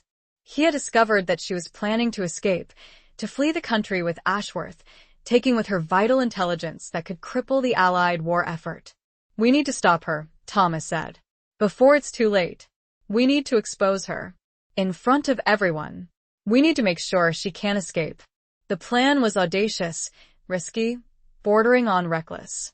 Eleanor would create a distraction, drawing Lady Beatrice's attention, giving Thomas the opportunity to reveal her treachery, to present the evidence he had gathered. "It's dangerous," Eleanor said, her voice trembling slightly. "She's ruthless. She won't hesitate to silence us." Thomas nodded, his jaw tightening. I know, he said. But it's our only chance. We have to take the risk. He reached into his pocket, pulling out a small, silver locket. It was identical to the one he had given Eleanor, the one with the engraved raven, the symbol of Corvus. This is proof, he said. It contains recordings of her conversations with Ashworth, with other agents. It's undeniable evidence of her treachery. He handed her the locket. Keep it safe, he said. If anything happens to me, get it to Major Finch. He'll know what to do. Eleanor took the locket, her fingers closing around the cold metal. It felt heavy, a symbol of the burden they were carrying, the weight of their responsibility. I'm ready, she said, her voice firm, despite the tremor in her hands. They moved into position. Eleanor approaching Lady Beatrice, Thomas blending into the crowd, watching, waiting. Eleanor engaged Lady Beatrice in conversation, her voice carefully neutral, her demeanor seemingly unsuspecting. She talked about the war, about the hospital, about her brother, Thomas. She subtly steered the conversation towards the topic of espionage, of betrayal. Lady Beatrice's eyes narrowed, her smile fading slightly. You seem remarkably well-informed, my dear, she said, her voice smooth, but laced with a hint of menace. Eleanor forced a smile, her heart pounding in her chest. I hear things, she replied. Whispers. Rumors. One never knows what to believe. These days. She paused, looking at Lady Beatrice intently. But some whispers are more persistent than others, she said. Some whispers speak of treachery, of betrayal, of Corvus. Lady Beatrice's expression changed instantly. Her eyes widened, her smile vanished completely, replaced by a look of cold fury. You know too much, my dear, she said, her voice low and dangerous. Far too much. She signaled to two men, standing nearby, her loyal guards, her enforcers. They moved towards Eleanor, their faces grim, their intentions clear. This was it. The moment of truth. The distraction. Eleanor took a deep breath, steeling herself. I know everything, she said, her voice loud and clear, ringing through the room. I know about Corvus. I know about your treachery. I know about George Allen. And I know you killed him. The room fell silent. All eyes turned towards Eleanor, towards Lady Beatrice, towards the unfolding drama. Lady Beatrice laughed, a cold, chilling sound that sent shivers down Eleanor's spine. You're delusional, my dear, she said. You have no proof. No evidence. But before she could finish, Thomas stepped forward, his voice booming through the room. We have proof, he said. We have evidence. Of your treachery. Of your crimes. He held up the silver locket, the raven glinting in the candlelight. This contains recordings, he said, of your conversations. With Ashworth. With enemy agents. It's undeniable proof. Of your guilt. Lady Beatrice's face paled. She looked at Thomas, her eyes filled with hatred, with fear. You traitor, she hissed, her voice venomous. You betrayed me. Thomas smiled, a cold, grim smile that held no trace of warmth. I never belonged to you, he said. I belonged to my brother, to George, and I swore I would avenge his death. He turned to the assembled guests, his voice ringing with authority. Lady Beatrice Worthington is a spy, he said. She's the head of Corvus. She's been working for the enemy. She's responsible for countless deaths. For untold damage. She's a traitor. To her country. To her people. Chaos erupted. Shouts, screams, accusations filled the room. The guests, stunned, horrified, turned on Lady Beatrice, their former admiration replaced by disgust, by rage. Ashworth, seeing his opportunity, tried to escape, to slip through the crowd, to vanish into the night. But Major Finch, who had arrived with his soldiers, intercepted him, blocking his path. It's over, Ashworth, Major Finch said, his voice grim. You're finished. Ashworth, cornered, desperate, drew a weapon, firing wildly. But the soldiers returned fire, cutting him down, ending his reign of terror. Lady Beatrice, seeing her escape thwarted, her network exposed, her life in ruins, made one last, desperate move. She lunged at Eleanor, a small, silver dagger flashing in her hand. But Thomas reacted instantly, stepping in front of Eleanor, shielding her from the attack. The dagger plunged into his back, the blade sinking deep, finding its mark. Thomas gasped, his body convulsing, his eyes locking with Eleanor's. He smiled, a faint, fleeting smile that held a mixture of pain, of regret, of love. "I kept my promise," he whispered, his voice barely audible. And then he collapsed, his body falling to the ground, lifeless. The price of loyalty, Eleanor realized, was sometimes everything. Tears streamed down her face as she knelt beside him, the glittering ballroom fading into a blur of grief and horror. The locket, still clutched in her hand, felt cold against her skin. Chapter 15. A Dance of Deception. Eleanor knelt beside Thomas, her hands trembling, her mind numb with shock and grief. The ballroom, once a scene of glittering elegance, was now a tableau of chaos and despair.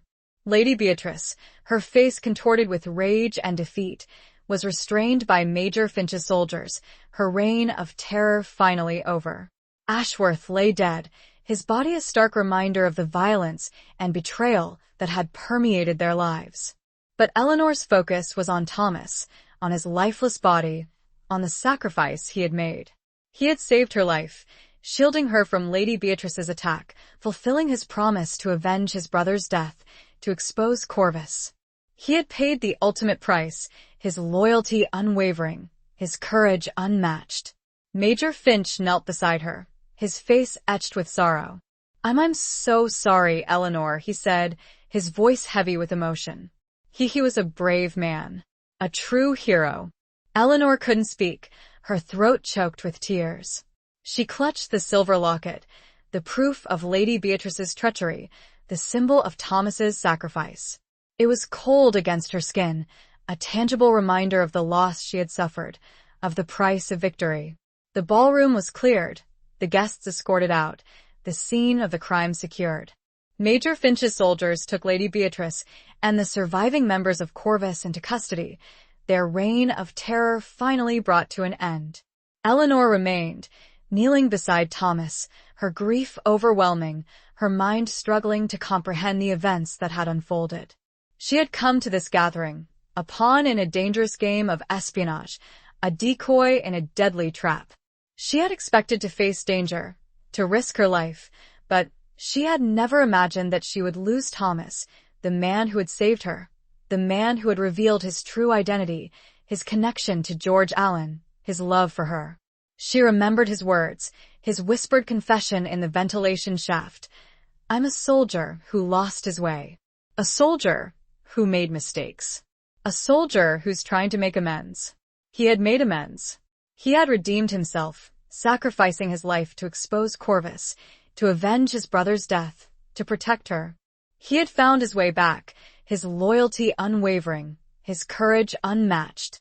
As the first rays of dawn began to filter through the windows, casting a pale, golden light over the scene of devastation, Eleanor finally found her voice, a whisper amidst the silence. He kept his promise," she said, her voice choked with emotion. He remembered. Major Finch nodded, his eyes filled with a mixture of sadness and respect. "He did," he said. "And we will remember him. We will honor his sacrifice. We will never forget." Eleanor gently removed the silver locket from Thomas's lifeless hand, the raven glinting in the early morning light. It was a symbol of Corvus, of betrayal, of espionage, but it was also a symbol of Thomas, of his loyalty, of his courage, of his love. She would keep it, always, a reminder of the man he was, of the sacrifice he had made, of the promise he had kept. She would carry his memory, his legacy, his love, in her heart forever. The dance of deception was over. The masks had been removed, the truth revealed, the price paid. But the scars remained, the wounds deep and lasting. Eleanor knew that she would never be the same, that the events of this night would forever shape her life, her perspective, her soul. She stood up, her legs shaky, her body weary, but her spirit unbroken. She had survived. She had exposed Corvus. She had avenged George Allen. She had honored Thomas.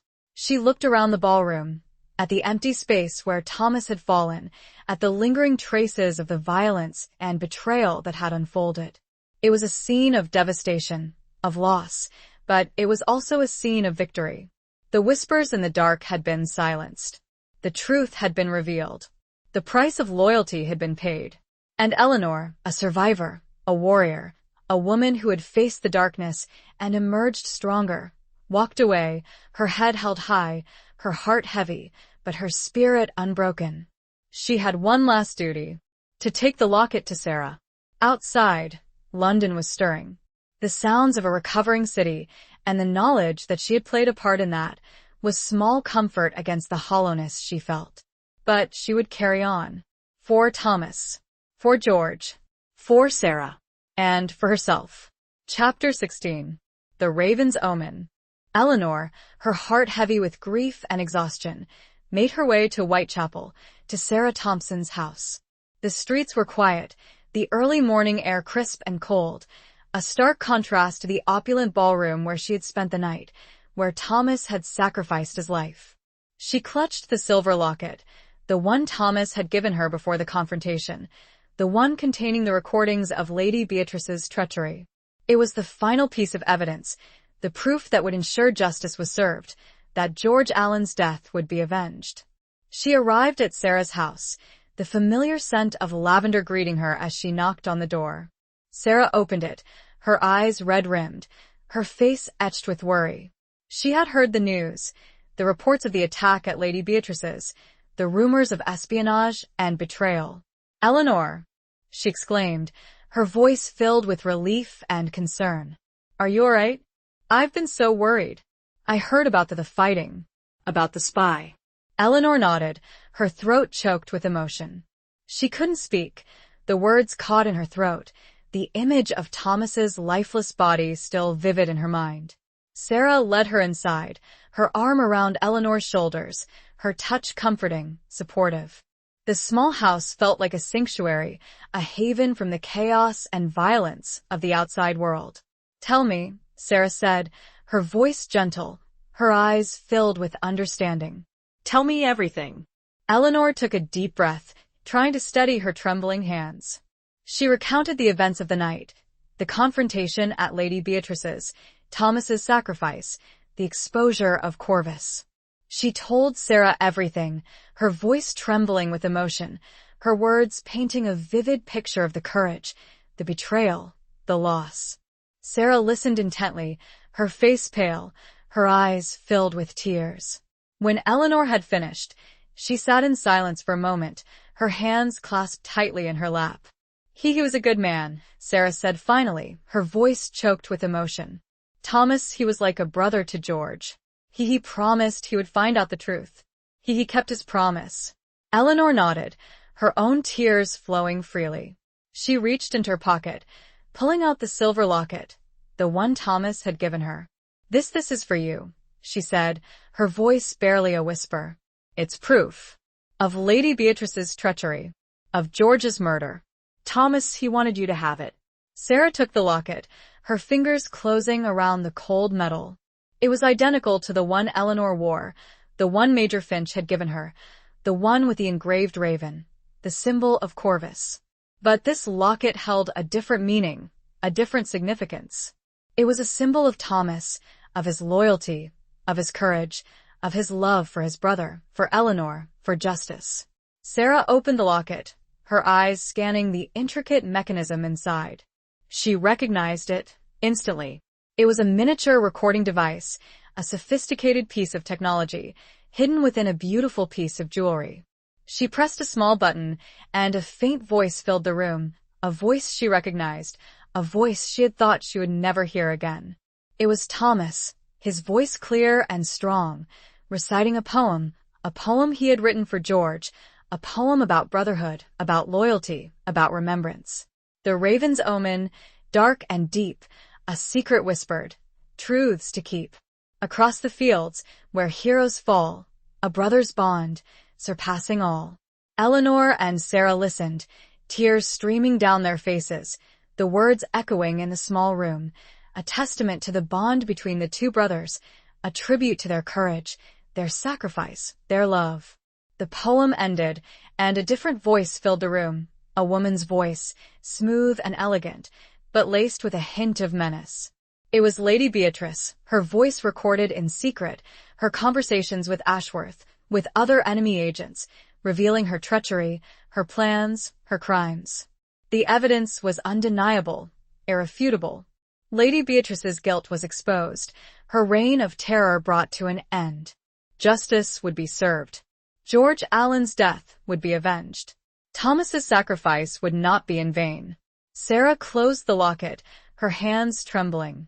She looked at Eleanor, her eyes filled with a mixture of grief, of gratitude, of hope. "Thank you," she said, her voice barely a whisper. "Thank you for everything. You brought him justice. You kept your promise. You honored his memory." Eleanor nodded, her own tears flowing freely. She had done what she had set out to do. She had exposed Corvus. She had avenged George Allen. She had honored Thomas. But the victory felt hollow, the triumph bittersweet. The price of loyalty had been high, the cost immeasurable. She had lost Thomas, the man who had saved her, the man who had revealed his true identity, his connection to George Allen, his love for her. She would never forget him. She would carry his memory, his legacy, his love, in her heart forever. The Raven's omen had been fulfilled. The secret had been revealed. The truth had been exposed. But the scars remained, the wounds deep and lasting. Eleanor and Sarah sat in silence, two women bound by grief, by loss, by remembrance.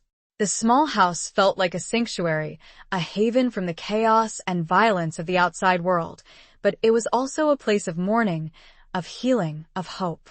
The locket lay between them, a symbol of sacrifice, of loyalty, and of a love that transcended even death.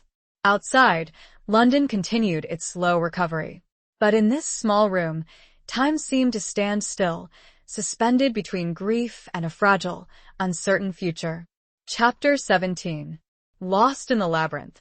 Eleanor left Sarah's house, the weight of the locket heavy in her pocket, the echoes of Thomas's poem and Lady Beatrice's treachery still ringing in her ears. She felt drained, exhausted, both physically and emotionally. The events of the past few weeks had taken their toll, leaving her feeling lost, adrift in a sea of grief and uncertainty. She wandered aimlessly through the streets of London, the familiar sights and sounds failing to register, her mind preoccupied with the memories of Thomas, of George Allen, of the sacrifices they had made, of the love they had shared. She found herself drawn to Aldgate High Street, to the bombed-out building where she had first seen the chalk message, "Remember Private George Allen." The wall was bare, the rain having washed away any trace of the inscription, but Eleanor knew that it would reappear, a ghostly reminder of the past, a persistent whisper of remembrance. She stood there for a long time, staring at the blank wall, her mind lost in the labyrinth of her memories, her emotions a tangled web of grief, loss, and guilt. She felt responsible for Thomas's death, her involvement in the investigation, her role in exposing Corvus, had ultimately led to his sacrifice. She remembered his words, his warning. "This path may lead you to places you don't want to go." He had been right. She had followed the thread, uncovering the truth, exposing the treachery, but the cost had been too high, the price immeasurable. She felt a hand on her shoulder, a gentle touch that startled her. She turned, her heart pounding in her chest.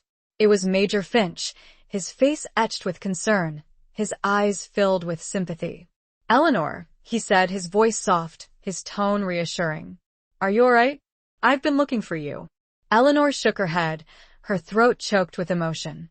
I don't know," she stammered. I feel lost. I don't know what to do." Major Finch nodded, his understanding evident. "I know," he said. It's a lot to process. You've been through so much. You need time. To grieve.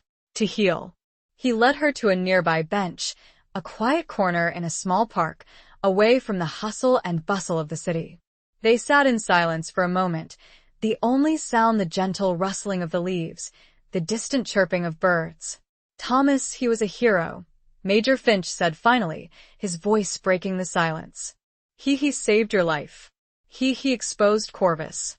He avenged his brother's death. He made a difference. Eleanor nodded, tears streaming down her face.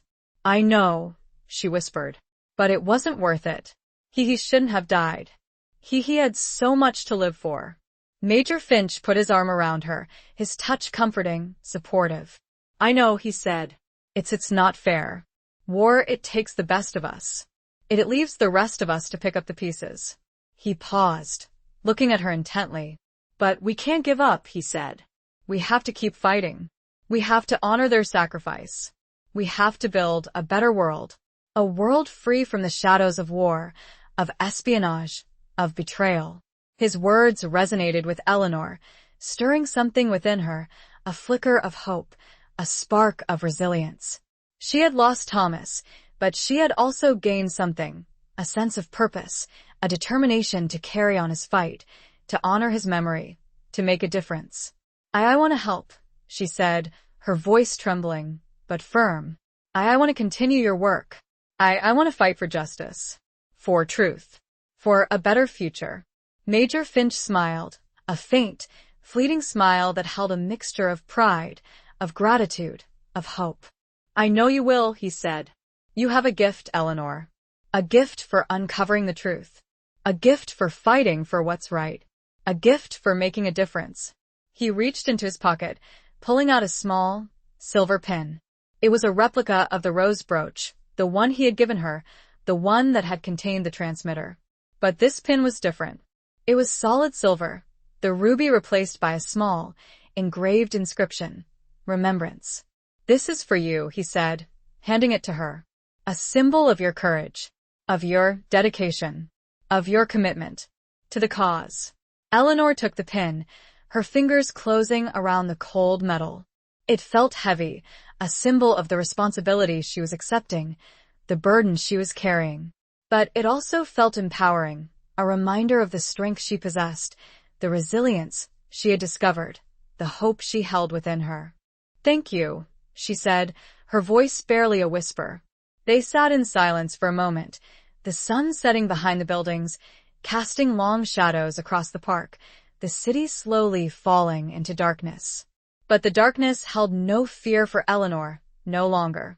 She had faced the shadows, she had uncovered the truth, she had survived. She had been lost in the labyrinth, but she had found her way out, guided by the memory of Thomas, by the spirit of George Allen, by the hope for a better future. She was a survivor, a warrior, a woman who had faced the darkness and emerged stronger. And she was ready to continue the fight, to honor the sacrifices that had been made, to build a world worthy of their memory. The pin, cold against her skin, was a constant reminder of that commitment. Chapter 18. Echoes of the Fallen. Eleanor began working with Major Finch, assisting him in the ongoing investigation of Corvus, helping to identify and apprehend the remaining members of the network. She used her artistic skills, her knowledge of ciphers, her intuition, to uncover hidden clues, to decipher coded messages, to piece together the puzzle of their treachery. She spent hours poring over documents, photographs, maps, searching for any detail, any connection, any lead that could help them bring the remaining spies to justice. She worked tirelessly, driven by a sense of purpose, a determination to honor Thomas's sacrifice, to ensure that his death had not been in vain. She also spent time with Sarah Thompson, visiting her regularly, offering her support, comfort, and companionship. They shared their grief, their memories, their hope for a future free from the shadows of war, of espionage, of betrayal.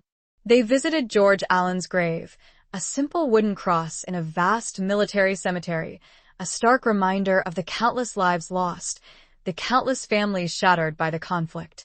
They stood in silence, their tears mingling with the rain, their hearts heavy with sorrow, their minds filled with remembrance. Eleanor often found herself returning to Aldgate High Street, to the bombed-out building where she had first seen the chalk message, "Remember Private George Allen." The wall was bare, the rain having washed away any trace of the inscription, but Eleanor knew that it would reappear, a ghostly reminder of the past, a persistent whisper of remembrance. She would stand there, staring at the blank wall, her mind lost in the labyrinth of her memories, her emotions a tangled web of grief, loss, and gratitude. She was grateful for Thomas, for his courage, for his sacrifice, for his love. She was grateful for George Allen, for his bravery, for his unwavering spirit, for his message. One day, as she stood there, staring at the wall, she noticed something. A faint, almost imperceptible tracing of chalk, barely visible beneath the grime and the soot. It was a new message, a different message, but it was written in the same hand, the same ghostly script. "Remember Thomas Hughes," it read. Eleanor's breath caught in her throat. Her heart pounded in her chest. Tears streamed down her face. She knew who had written it. It was Sarah, honoring Thomas's memory, keeping his spirit alive, ensuring that he would never be forgotten. Eleanor reached out, her fingers tracing the chalk letters, the rough texture scratching against her skin. She felt a sense of peace, a sense of closure, a sense of hope. Thomas was gone, but his memory lived on, etched in chalk, etched in stone, etched in her heart. He would never be forgotten. His sacrifice would never be in vain. His love would endure. She looked up at the sky, the clouds parting, revealing a patch of blue, a ray of sunlight breaking through the darkness. She felt a warmth on her face, a gentle touch, a presence. She smiled, a faint, fleeting smile that held a mixture of sadness, of gratitude, of love. "I remember," she whispered, her voice barely audible above the sounds of the city. "I remember them all."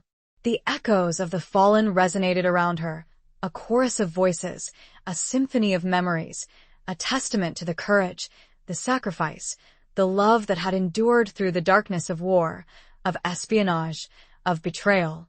Eleanor knew that the fight was not over, that there were still battles to be fought, secrets to be uncovered, truths to be revealed. But she was ready. She was stronger now, wiser, more determined. She had faced the shadows. She had emerged from the labyrinth. She had found her purpose. She would continue the fight, honoring the memory of those who had fallen, working for a better future, a future free from the darkness of war, a future where remembrance would be the guiding light. She would carry their stories, their legacies, their love, in her heart forever. The echoes of the fallen would be her strength, her inspiration, her guide. And as she turned and walked away, the sun shone brighter, the sky clearer, and the city seemed to hold its breath, waiting for the dawn of a new era. Chapter 19. The Unmasking. Months passed. The war continued, its relentless toll claiming more lives, shattering more families, leaving more scars. But Eleanor, fueled by her commitment to Thomas's memory and her newfound purpose, persevered. She worked tirelessly with Major Finch, her skills proving invaluable in dismantling the remnants of Corvus, uncovering hidden plots, and bringing traitors to justice. The remembrance pin, a constant reminder of her promise, became a symbol of her dedication, her courage, and her unwavering resolve. She wore it always, a tangible link to the past, a beacon of hope for the future. One evening, Major Finch summoned Eleanor to his office, his face grim, his eyes filled with a mixture of concern and anticipation. "We've had a breakthrough," he said, his voice low and urgent. "We've intercepted a message from a high-ranking source within the German intelligence network." He handed her a sheet of paper covered in a complex cipher, a jumble of seemingly random letters and numbers. Eleanor recognized it instantly. It was the same cipher used by Colonel Ashworth, the one based on the artwork of Alessandro Bellini, the one she had cracked before. "We believe it contains information," Major Finch continued, "about a new operation, a major offensive, planned against our forces in France." Eleanor took the message, her mind already working, her fingers tracing the intricate patterns, her artist's eye searching for the hidden clues, the subtle nuances. She felt a surge of adrenaline, a sense of urgency, a determination to decipher the code, to uncover the truth. She worked for hours, poring over the message, experimenting with different combinations of letters and numbers, applying her knowledge of Bellini's artistic theories, her intuition.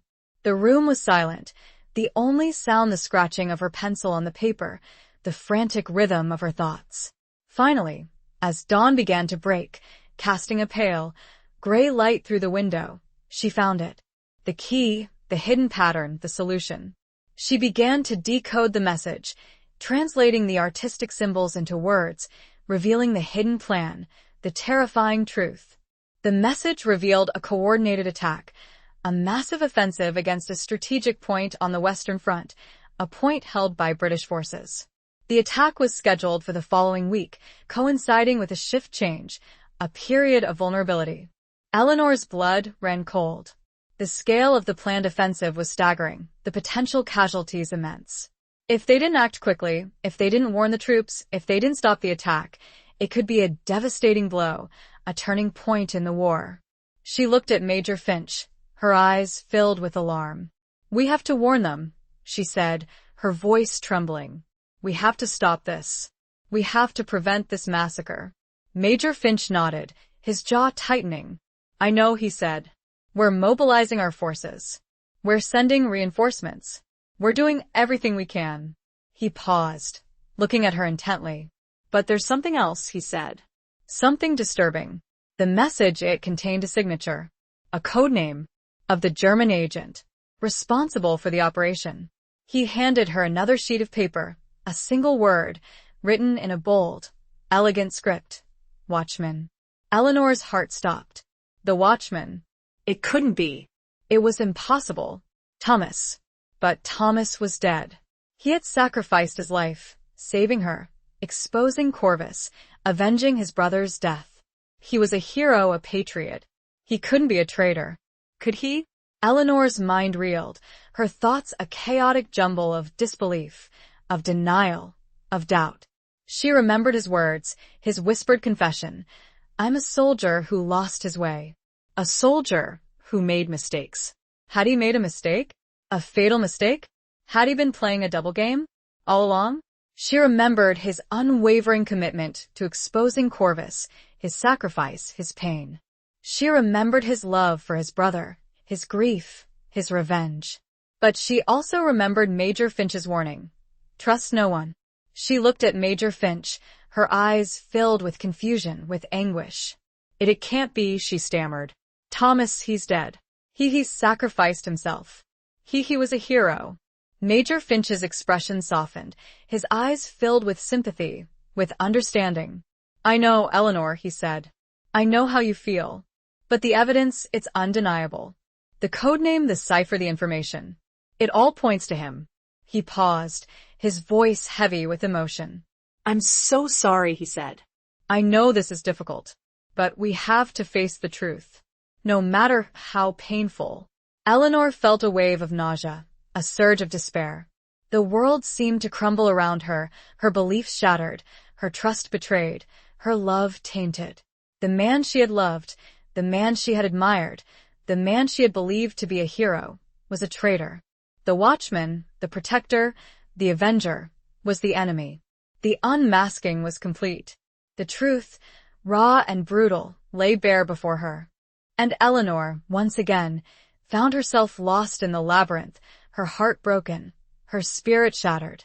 But this time, there was no escape, no solace, no hope.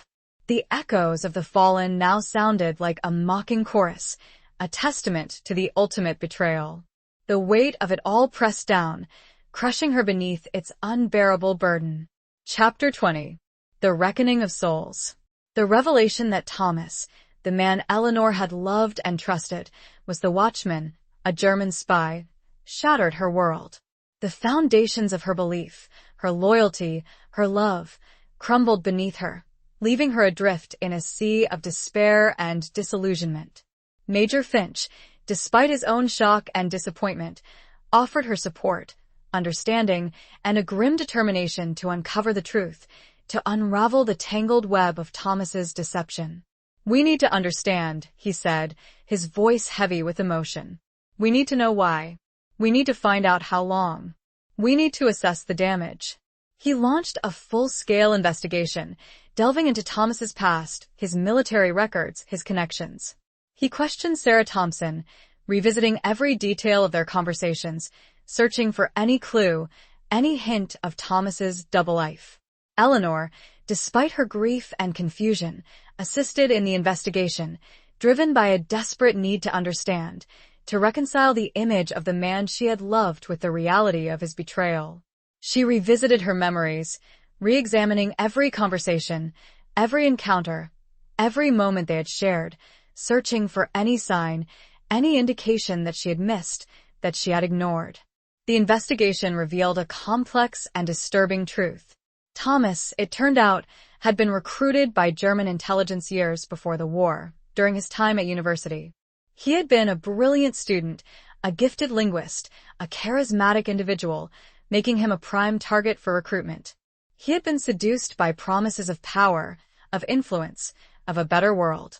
He had been manipulated, indoctrinated, his loyalty twisted, his patriotism corrupted. He had played a double game, serving in the British Army while secretly working for the enemy, feeding them information, sabotaging operations, causing untold damage. He had used his twin brother's identity, George Allen's death, as a cover, a shield, a tool for his deception. He had used Eleanor, exploiting her trust, her love, her artistic skills, to further his own agenda, to protect his cover. The revelation was devastating, a crushing blow to Eleanor's heart, her spirit, her soul. The man she had loved, the man she had believed to be a hero, was a monster. But the investigation also revealed something else, something unexpected. Thomas, in the final months of his life, had begun to question his loyalty, to doubt his mission, to regret his actions. He had discovered the truth about Corvus, about Lady Beatrice's treachery, about the senseless violence, the needless deaths. He had realized the error of his ways, the futility of his cause, the devastating consequences of his betrayal. He had tried to atone, to redeem himself. He had helped Eleanor expose Corvus. He had saved her life. He had sacrificed himself. His final act, his death, was not a betrayal, but a redemption. He had chosen to die, to protect Eleanor, to end the cycle of violence, to silence the whispers in the dark. The reckoning of souls was complete. The truth, complex and contradictory, lay bare before them. Thomas was a traitor, but he was also a hero. He was a villain, but he was also a victim. He was a man who had lost his way, but he had also found redemption. Eleanor, her heart broken, her spirit shattered, finally understood. She understood the complexity of human nature, the duality of good and evil, the power of love and betrayal. She understood that Thomas was not a monster, but a flawed human being, a man who had made terrible mistakes, but who had also tried to make amends. She forgave him. She mourned him. She remembered him. She visited his grave, a simple wooden cross in the same military cemetery where his brother, George Allen, was buried. She stood in silence, her tears mingling with the rain, her heart filled with a mixture of grief, of forgiveness, of love. She placed a single white rose on his grave, a symbol of remembrance, of reconciliation, of hope. The war ended. The guns fell silent. The world began to heal. Eleanor, her scars healed, her spirit renewed, continued her work, using her artistic skills, her intuition, to help others, to make a difference, to build a better future. She never forgot Thomas, his betrayal, his sacrifice, his love. She carried his memory, his legacy, his story, in her heart forever. The reckoning of souls was complete. The whispers in the dark had been silenced. The truth had been revealed. And Eleanor, a survivor, a warrior, a woman who had faced the darkness and emerged stronger, walked into the light, her head held high, her heart filled with hope. The past was behind her, but its lessons, its sorrows, and its strange, enduring loves would shape her future, always. Epilogue. Years passed. The scars of war, both visible and invisible, began to fade, replaced by the slow, steady rhythm of healing and renewal. London, rebuilt and revitalized, emerged from the shadows, a city transformed, a testament to the resilience of the human spirit.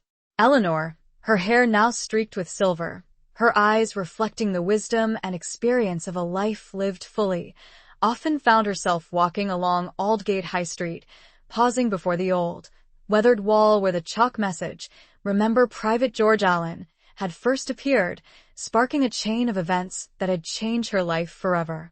The wall was blank now, the building long since demolished, replaced by a small, peaceful garden, a memorial to the fallen, a place of remembrance and reflection.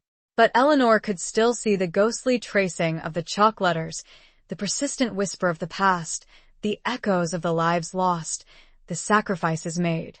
She would sit on a bench, beneath the shade of a blossoming cherry tree, her fingers tracing the familiar lines of a small, silver pin, the remembrance pin that Major Finch had given her, a symbol of her courage, her dedication, her unwavering commitment to truth and justice. She had never married. The memory of Thomas, his betrayal and his sacrifice, his complex and contradictory nature, forever etched in her heart. She had dedicated her life to her art, to her community, to helping others, finding solace and purpose in her work, in her relationships, in her memories. Sarah Thompson remained her closest friend, their bond forged in the crucible of shared grief and unwavering loyalty. They often visited the graves of George and Thomas, side by side in the military cemetery, two brothers reunited in death, their stories intertwined, their legacies enduring. Major Finch, now retired, remained a trusted friend and mentor, his wisdom and guidance shaping Eleanor's path, his respect and admiration unwavering. He had never forgotten her courage, her resilience, her invaluable contribution to the war effort. One spring afternoon, as Eleanor sat in the garden, the sun warm on her face, the scent of blossoms filling the air, she noticed a young woman standing nearby, sketching in a notebook, her brow furrowed in concentration, her hand moving with a familiar grace. Eleanor approached her, her heart filled with a sense of recognition, of connection. "That's a beautiful drawing," Eleanor said, her voice gentle, her tone encouraging. The young woman looked up, startled, her eyes wide, her cheeks flushed. "Oh, I'm sorry," she stammered. "I didn't see you there." Eleanor smiled. "It's all right," she said. I used to draw too. A long time ago." The young woman smiled back, a shy, hesitant smile. "I love to draw," she said. It's my passion. My escape." Eleanor nodded, her understanding evident. "I know," she said. "Art can be a powerful thing. It can heal. It can reveal. It can remember." They talked for a while, sharing their love of art, their experiences, their dreams. Eleanor learned that the young woman's name was Rose, and that she was studying to be a nurse, inspired by the stories of the women who had served during the war, the women who had faced danger and adversity with courage and compassion.